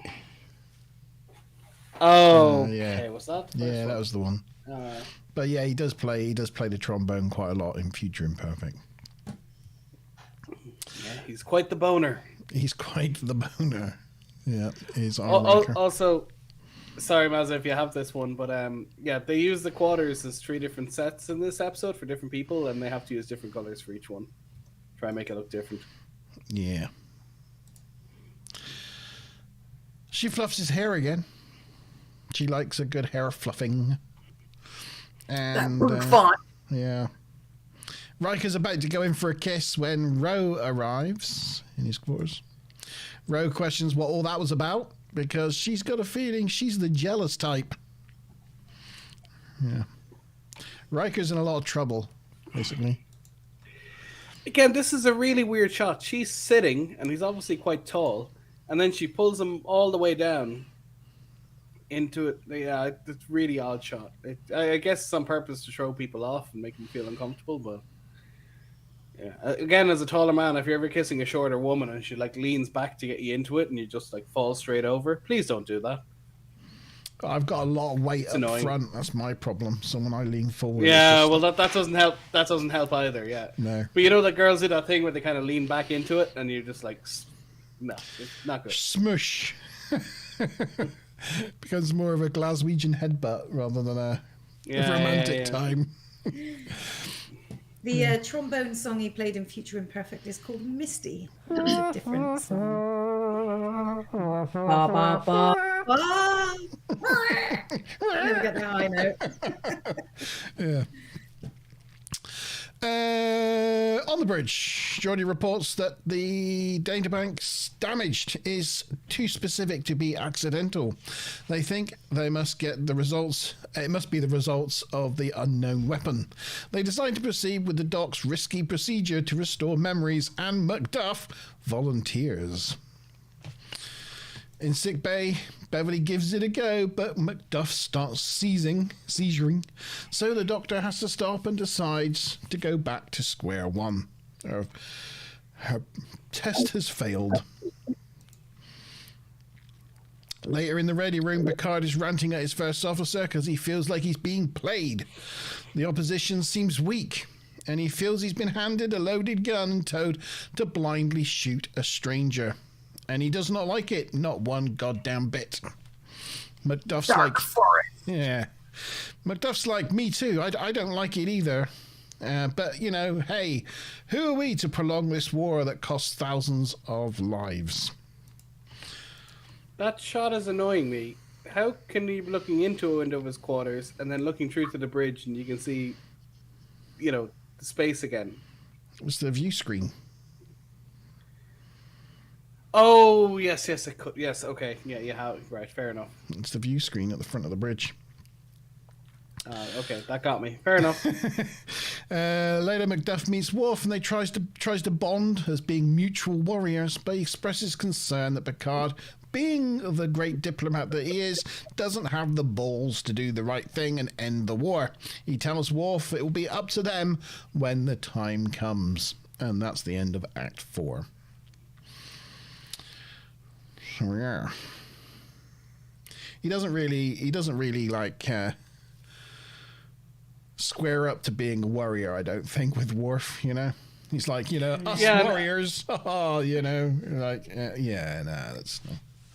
You're not. Yeah, he's actually quite a tall dude, but yeah, he's still squaring up to Worf. Doesn't work. Although in saying that, it's kind of, I don't know if it's an irony exactly.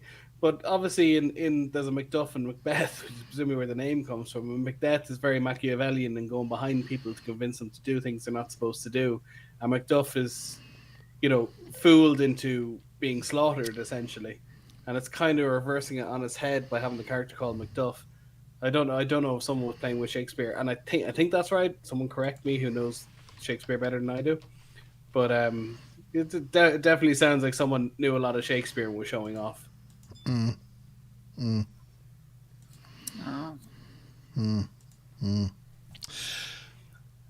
Question.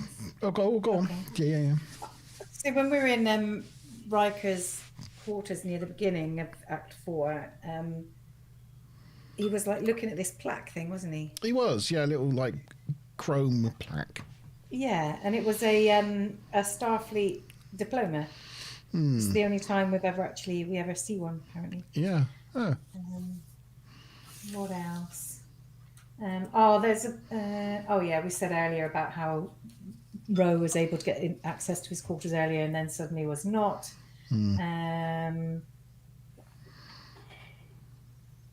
Yeah. Oh, and here's one. So towards the end here, where obviously Macduff's trying to enlist Worf's help and everything. If they could do all this, and they could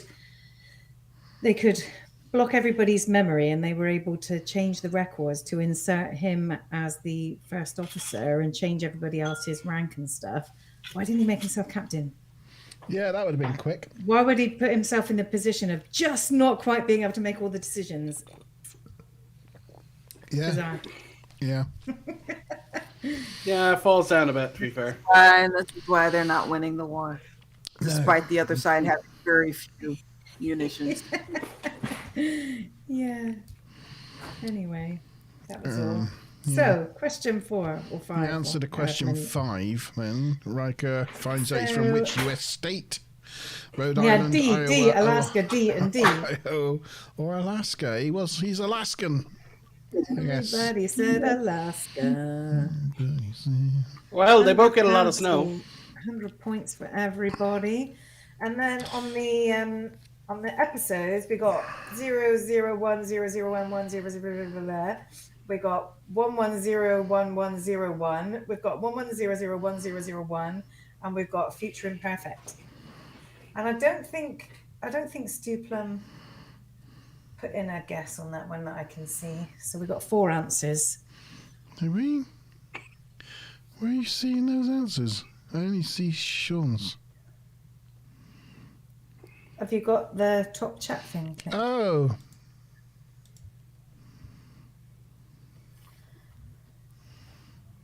Oh, yeah. Hey, I forgot to check the other chat. That's annoying. Well, I can see 2 then. Tavi answered first, then Sean, then me. Tavi's was really long. You can see it near the top of the screen there. Oh, yeah. Tavi, then Sean, then me, and then Future Imperfect from Ruth. Did anybody say 11001001? Yes, only one person said those exact numbers in that exact order. Well. I cannot believe I got that right. Are you serious? No, you didn't get it right. Technically, Sean, you didn't get it right. Because it's 11001001. Oh, you're missing 2 digits. Oh, yeah, you're missing a digit. Yeah, well, and a couple of them I got an wrong. extra 1. Yeah. Oh, so close. Actually, well, I think you knew what episode it was. I'll give you it, and so did Tavi. And Tavi, with all the ones and the many ones and zeros. I'll give it to you, and hell, look. That's 3 people for the spinny wheel then. And do you know what? I give it to you guys, so I think I should give it to Ruth as well, even though she put Future Imperfect, which was completely wrong. Yeah, but it was close call, wasn't it? It's like they both had some. I was expecting you all to say Future Imperfect, and I even did the Future Imperfect, which is to try to put people off. But and didn't they both have? They both had Minuet in them as well, didn't they? Both those episodes. Yeah. They did. And they both had him playing the trombones. So yeah. Easily confused. Yeah. So. Time to spin the wheel. It's all of you, so I can you leave the names as they are. You need to change Stu for Tavi. Oh, was it? Oh. Oh, Lindy Hop says nobody saw Lindy's answer. I can't see your answer. Whose? Lindy Hop says nobody saw Lindy's answer, but. Oh. I didn't see one at all. No. We answered the first question D. But yeah, you answered D, but then Ruth says, "Take me out. I got it wrong." Nobody saw Lindy Hop's answer. No, I don't think. Well, I've recently been watching season 1, season 2 of TNG, so I'm catching back up again. So.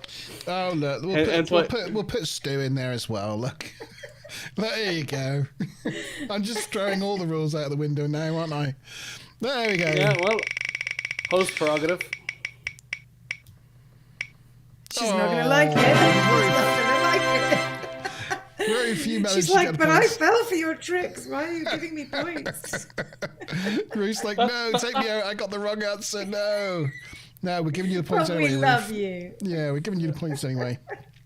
That brings you right back in the game. Yeah. We're Hey, coming up now to she's a answered the right answer. Yay. So, better late than never, right? we're coming up to a crucial countdown conundrum. Yeah. Yeah. Okay, so we're on to Act 5. The final act of the night. We are there. We have made it. Do-do-do-do. We're heading towards the finish line. Okay, so Do-do-do-do. go on, scream, yell. Oh, yeah. Yeah. It's the final countdown. The Enterprise is approaching Central Command and finds surrounded by 47 unmanned sentry pods. Data reports they are equipped with pulse lasers. So Picard throws shields to Max and plows through them with phasers on Max. It's pretty Sounds cool. like you wouldn't need phasers on Max. You kind of get a good shot of the Enterprise just plowing through all these little ships, like just destroying them as they go. Does he really need phasers on Max though? He could have No. just 10% just go pew. Pew. The crew are all a bit sus, looking at each other like this is like way too easy. Like this does not make sense. So they fly straight up to Central Chewbacca Command. is a Wookiee. Why does he live on Endor? This does not make sense. No. They find it completely defenseless, save for 4 laser cannons and a few cobalt torpedoes. Riker's like, damn, one photon torpedo will do the trick. Data reports there are how many people on the station? How many people are on this station? Is it 15? 153? 1,531? Or 15,311? Do you want me to put that into chat? If you wish to. Just because... There you go. 15, 153, 1,531, or 15,311. And your bonus question, Nazabit Bob. Which episode did we first see the model of this station? Should I wait? You can wait. You can wait. You just wait. hold your horses. Sean's brain is hurting. It's physically hurting him. Let Sean do let Sean do his mental gymnastics, and you can then come in and swoop in and This mightn't be right, but put him out of his misery. There's more than one episode, Oh, and of course, you're close. no, But that you're wasn't not the right right. one. There's more than one episode where they watch people. Plus, it's in Insurrection they do it as well, and I obviously picked the wrong one. It's a god. I'll give you this. It's not a space station. It's a god. What would God need with a starship? Yeah, what would God need with a space station? And it appears semi-transparent. I don't know if that helps you either at all. But anywho, so we'll carry on. I can describe the episode, but I can't name it. Yeah, I know it's about the Edo, and I can't remember the name of the episode quite. But it goes back to that old edict, whoever said it, that any sufficiently advanced technology is indistinguishable from magic. That's the basic point of it, and I cannot remember quite what the episode was called. The station's giving Wookiee deja vu. So, anyway, they're looking at the station. No, it's not Justice. That's the one on Angel 1 where Wesley nearly gets assassinated and we will all be happy. I don't Isn't really that hate the Wesley. I'm one? only messing. When he messes up the flower bed. No, that's Angel 1. No, Oh, Angel okay. 1 is the woman planet. Yeah. Yeah. I was just watching the 7 Rules did a podcast not the other day. Justice is the one where he messed up the flower bed, I think. Yeah. And they My basically goodness. just fly Carry off on, and say, Mark. "Tough, we're not following your laws. Good luck." Just so you know, guys, we are really nerdy sometimes when we're sitting here. We can go through these episodes. I love it. No. Oh, you should see, like, I get in random conversations with Dave Blass, who's a production designer on Picard on Twitter, like asking him really stupid questions, and he keeps answering me. I'm like, how did I end up here? I don't know. Oh no, that is justice, isn't it? Mm-hmm. Yeah. Carry on with the episode. Yeah. Sorry. Ruth says Orville did a similar thing to that, but better, of course. And also, Tabula Rasa was a better episode than this of Buffy. But there you go. And we had Workforce, and we had Nemesis, which are... I don't know. Anyway, I don't know better or worse. Anyway, okay. I'm moving on. Am I moving on? Yes, I'm moving on. Macduff insists they must attack. Riker questions how their mortal enemy can be hundreds of years behind them in technology. Picard decides he will not attack defenseless people. Picard orders Worf to open hailing frequencies, but Macduff belays that order and tries to take command of the ship.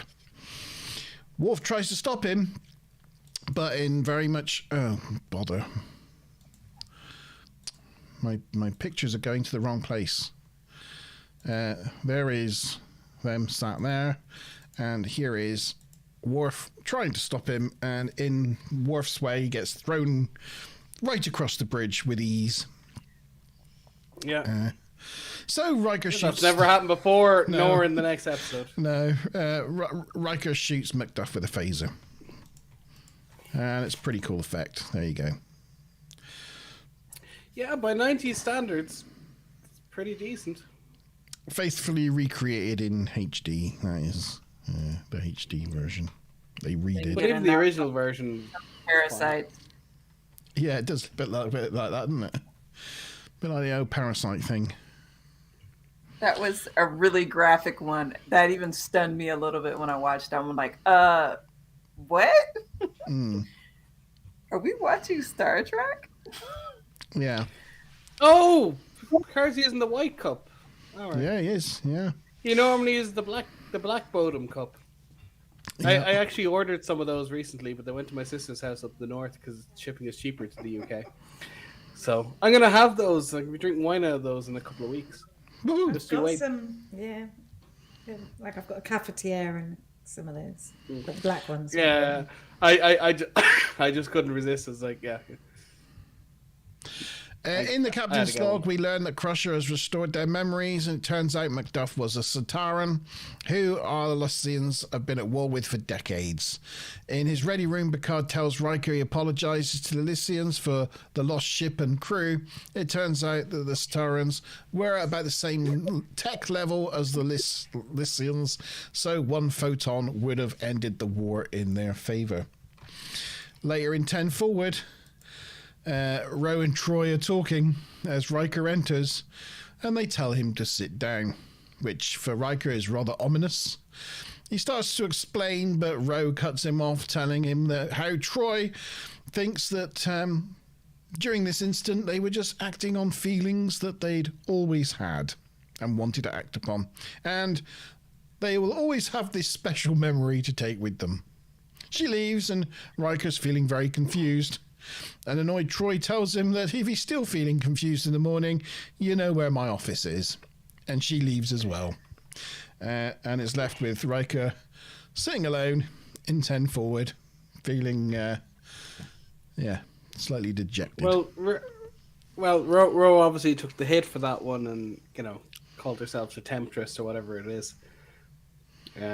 She fell on her sword. Yeah, she wasn't a bit embarrassed. She was just I like... just love how they made him squirm. Yeah, they made him squirm, yeah. The shoe was on the other foot. Yeah.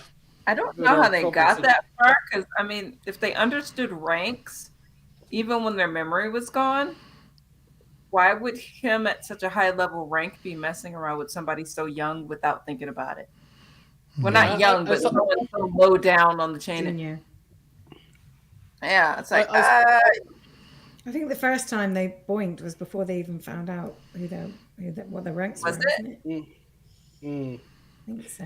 Yeah.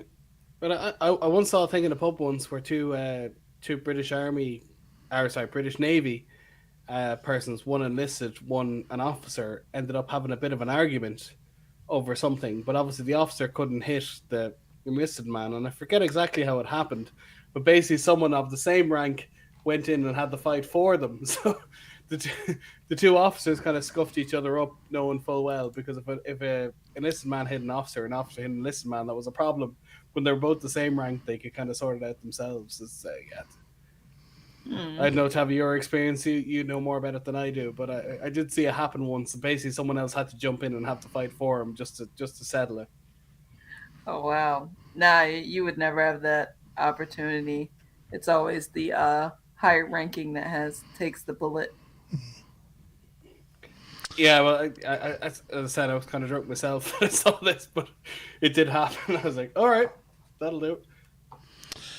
Going back to question 6 then. How many people were on the command station? Was it 1,553, 1,531, or 15,311? It was D. 15,311. D, D, C, D, D. D, D, C, D, D. I guess. My good old classic. D. And the bonus question was, what episode did we first see this station? It was the god of Edo. Edo. Ah! The Edo Injustice. Yeah. To the Edo people, Injustice. Yeah. And so, well, 3 people got it right. Myself and Ruth and Stu Plum. But then Stu Plum said, only joking, I cheated and looked it up. That'll do. We'll let Stu have that. Stu Plum can have that one. Because, sometimes you just got to cheat, That's the rule of life. Sometimes cheating happens. Well, you're actually doing me a favor because you're decreasing the chances of Ruth winning. So you're increasing my chances of winning by doing so. So yeah, add in Stu. I'm taking you back out, Stu. Sorry. Well, Sean's just made very good point. Fix. Actually, Sean, it makes no difference. You've already won. We're leaving Stu Plum in 20 there. points ahead, so a 10-point bonus makes no difference. How many point bonus do we have to make this to make Sean It's lose? Wednesday. Well, he's 20 points ahead, so it would have to be a 30-point 30-point bonus for this question. No, you can't do that. That's so mean to Sean. All right. No, 10 points then. 10 points. Ready? Who's going to get 10? Oh, no, I just changed the colour. Right, there we go. And it is Ruth. I love you, Ruth. Well done, Ruth. I think she's won twice today on the old spin the wheel. Yeah. Yes, the wheel has been kind to her. It's take quick, a so Davo. for the first time in a long time, we've all got different scores, so that's quite interesting. Oh. And we have Sean in the lead, or has won with 450 points. And then I am next with 430 points. And then Stu Plum is next with 420 points. And Ruth is next with 410 points. And Tavikins is last, I'm afraid. Sorry, Tavi. Unfortunately, you are going to have to say all that again. Yeah, well, I'll convert that into the points that you need to add as well. Yeah. Yeah. You want me to tell you the points now? Are you filling in the spreadsheet? I am. So, right. Who's first and how many points? So 10 points to Sean. 10 points to Sean. Right. 9 points to Mazza. 9 points to Mazza. You spell Sean C-A-B-I. There we go. Oh. You want me to explain how a fada works? Is that a different one? That's the one that I got for my birthday. Oh, the same one. Yeah, same one. Okay. You got to give me the rest of the points. Sorry. Stew Plum is 8 points. 8 Ruth points for is Stew Plum. 7 points for Ruth. 7 points for Ruth. 6 points for Tabby. 6 points for Tammy.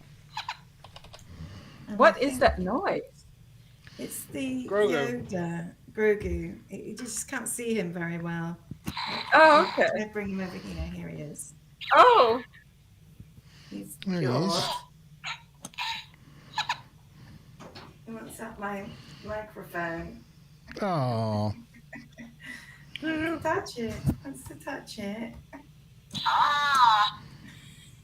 he keeps disappearing into your green screen. He does, yeah. Yeah. I don't actually have a green screen, but yeah, he does keep Well, disappearing. you could get a blue screen, but of course the problem is you wear blue, so that doesn't really work either. Yeah, I just have like a beige wall. Oh, okay. You're just using the settings. Fair enough. Well, I have to say, it means that the actual rank of the scoreboard hasn't actually changed. Cool. It's still the same, with Stu Plum in the lead, but only by 3 points. 3 points over Ruth, who's You're catching only him. 3 points ahead of Maz, who's Ooh. only 2 points ahead of Sean, who's only 10 points ahead of Tavi. Getting pretty close. Oh, Wookiee's happy. He's like, I hear Baby Yoda sounds. Yeah. Yeah. So, yeah, that's pretty good. So, everybody, put your points. What would you score this episode out of 10 in chat? 1 to 10 or 0 to 10 Where's even? my paddle? Yeah, I just had a little thought. I don't know where my paddle is, and but I found it. I found it now. So, yeah.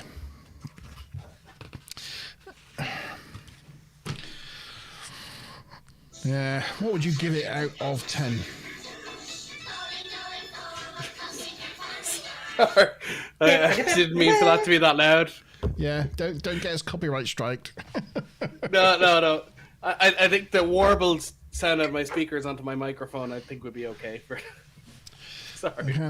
I can't get my baby Yoda. Ah, is he too far away? He's too far away.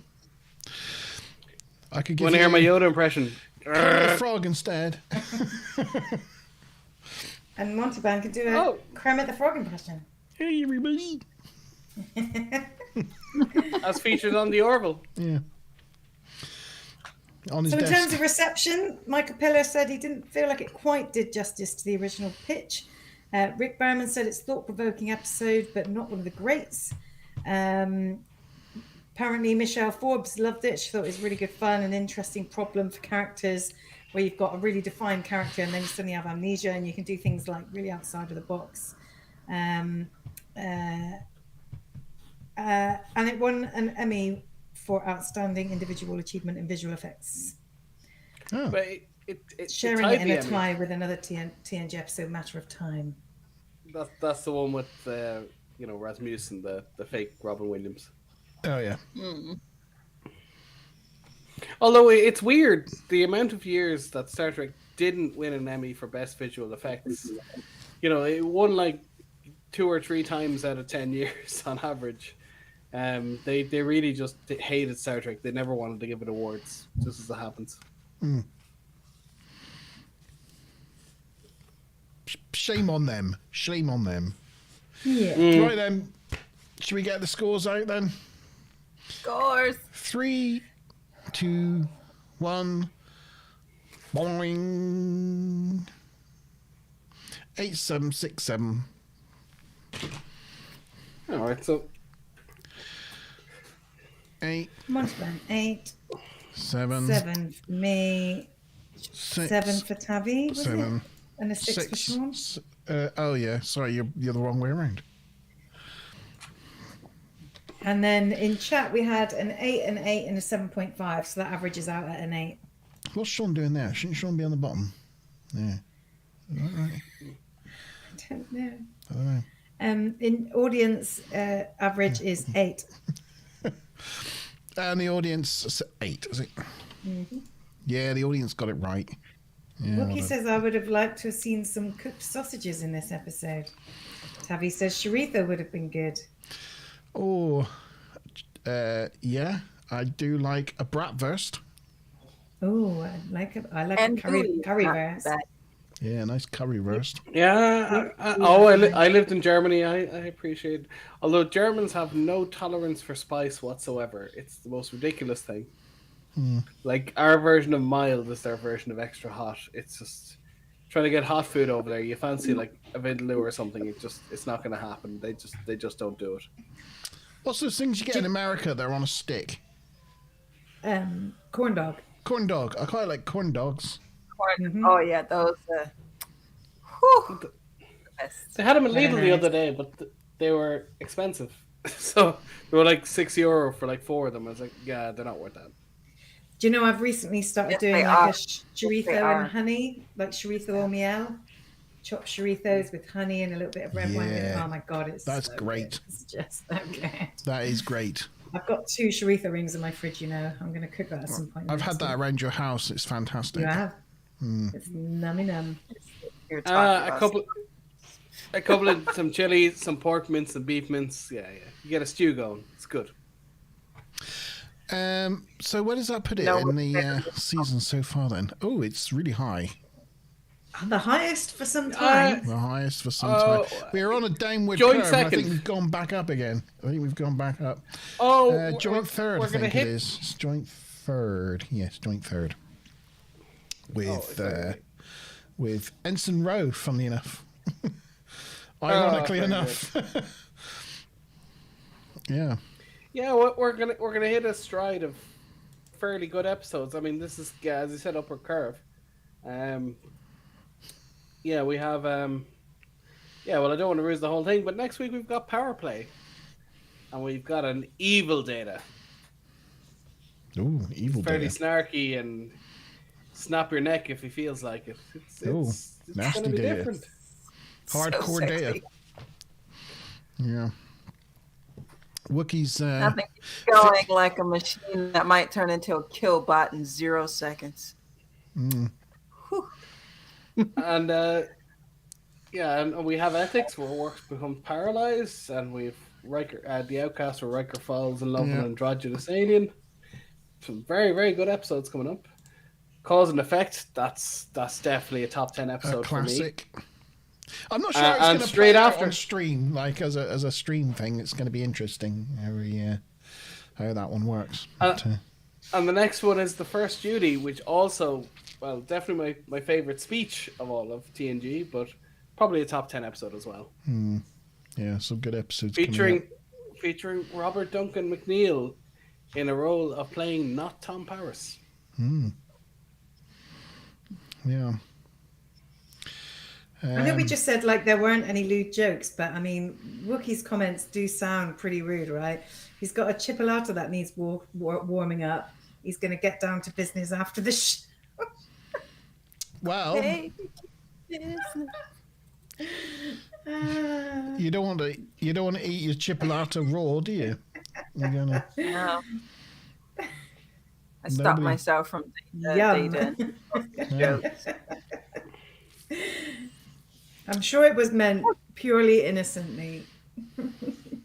False. Normal sausages or chipolatas, though. Getting What do we down think? to What do we business. prefer? I'm quite What are- partial to a chipolata, to be honest. What are chipolatos? They're like thin sausages. Like little mini sausages, little ones. little thin sausages. No. Is it Just an English miniature thing? sauce. Don't know. Yeah, I don't get them over here. I've heard of the things, but I've not eaten them. You don't get chipolatas? No, I don't We think so. we get like little sausages in the U.S. We call them breakfast sausage, like sausage links. Yeah. Yeah. Circular ones. We usually call those like Cumberland or something. But, I don't know.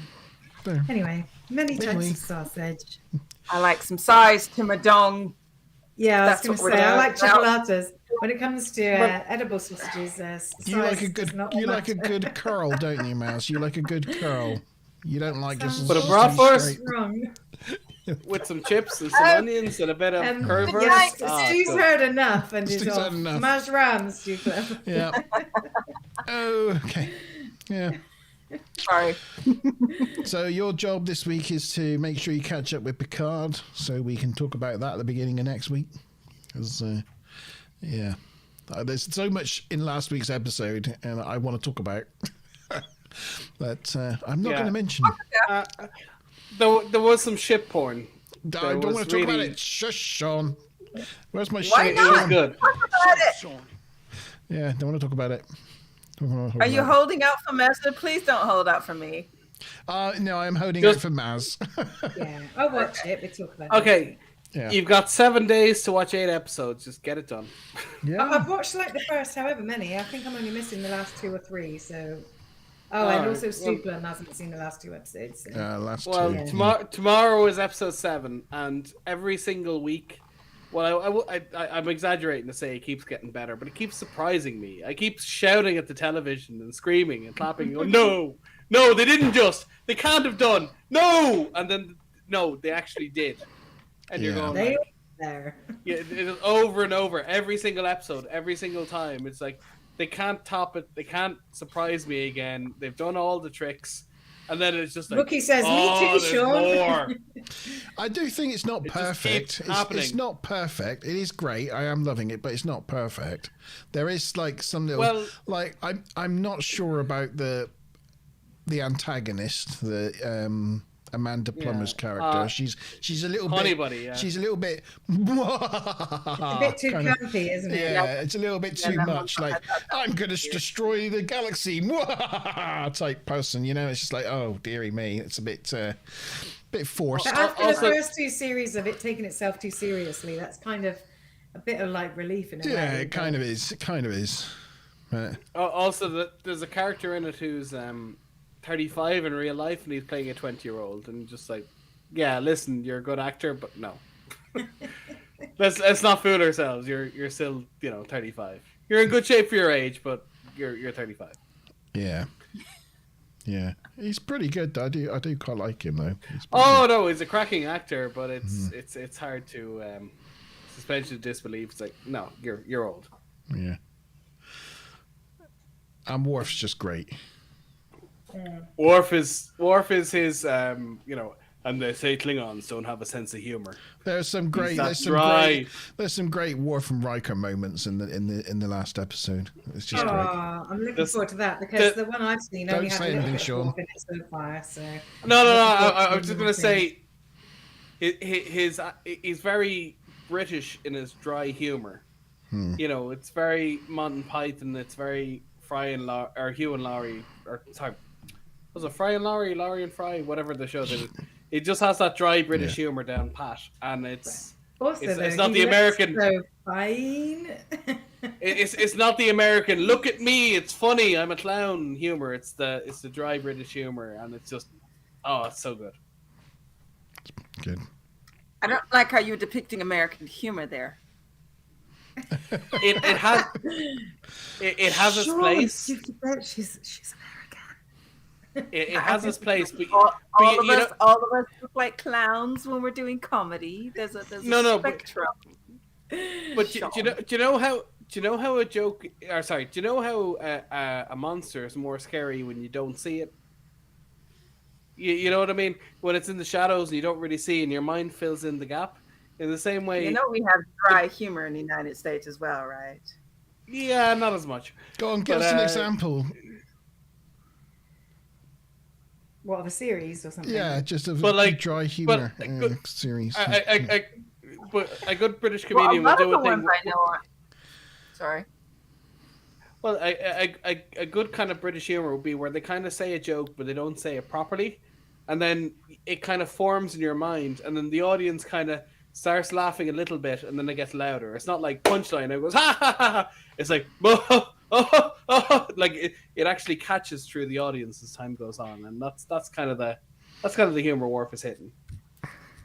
I mean, I think it's a lot of historical stereotypes of 20 years ago or something. I think a lot of our series didn't really land because there was a bit of a different. But I think things have changed over time anyway. I mean, for me, It's Always Sunny is a really, really great example of some almost British crass humor that you wouldn't normally see on American TV. Yeah. But even things like Space Force and stuff is really kind of That's subtle. what I was going to say. I was going to say Space Force. Really, really good. Of all the sort of American comedies of recent years, that strikes me as being like most like British comedy is Space Force, because it's just the way they play it all straight. Yeah. You know?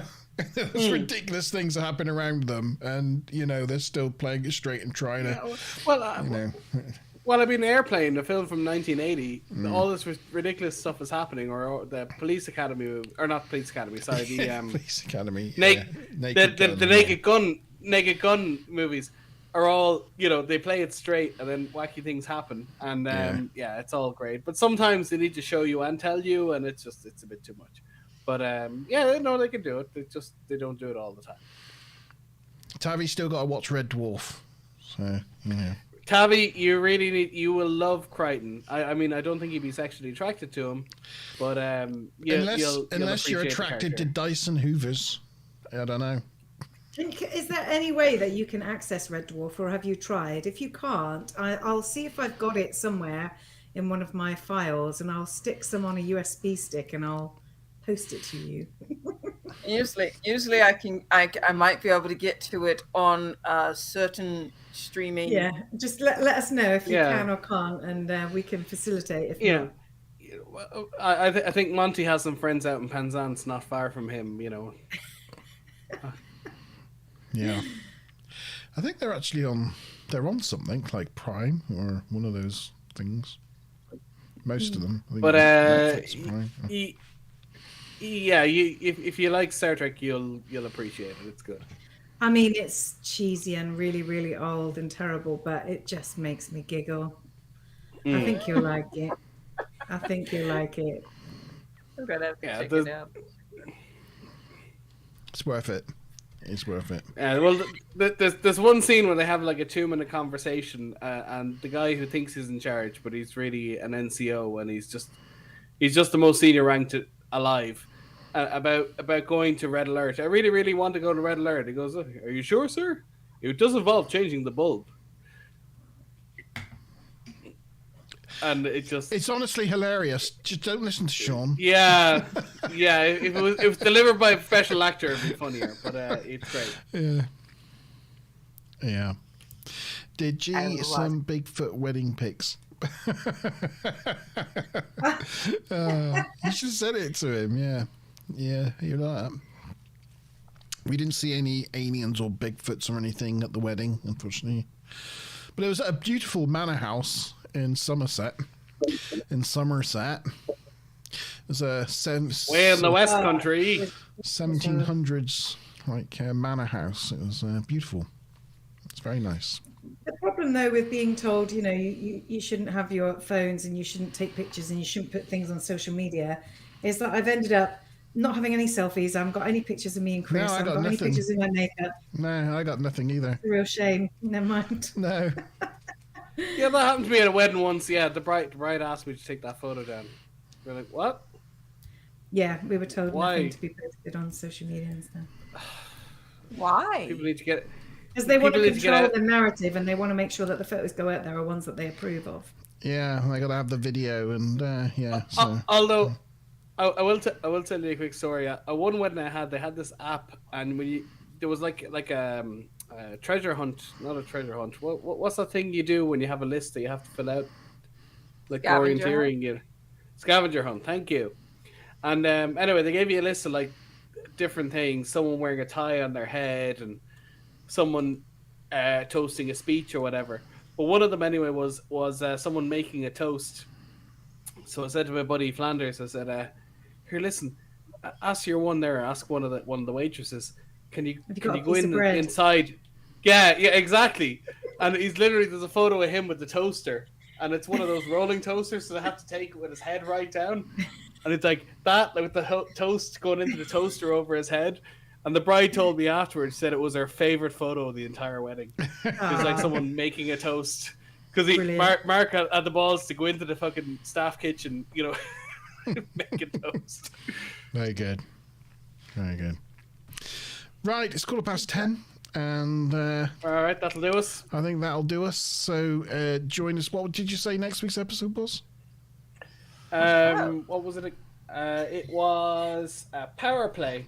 Troy, O'Brien, and Data are possessed by entities who want control of the ship. Yes, power play. It's 11:15 here. Yeah, we get some evil Data.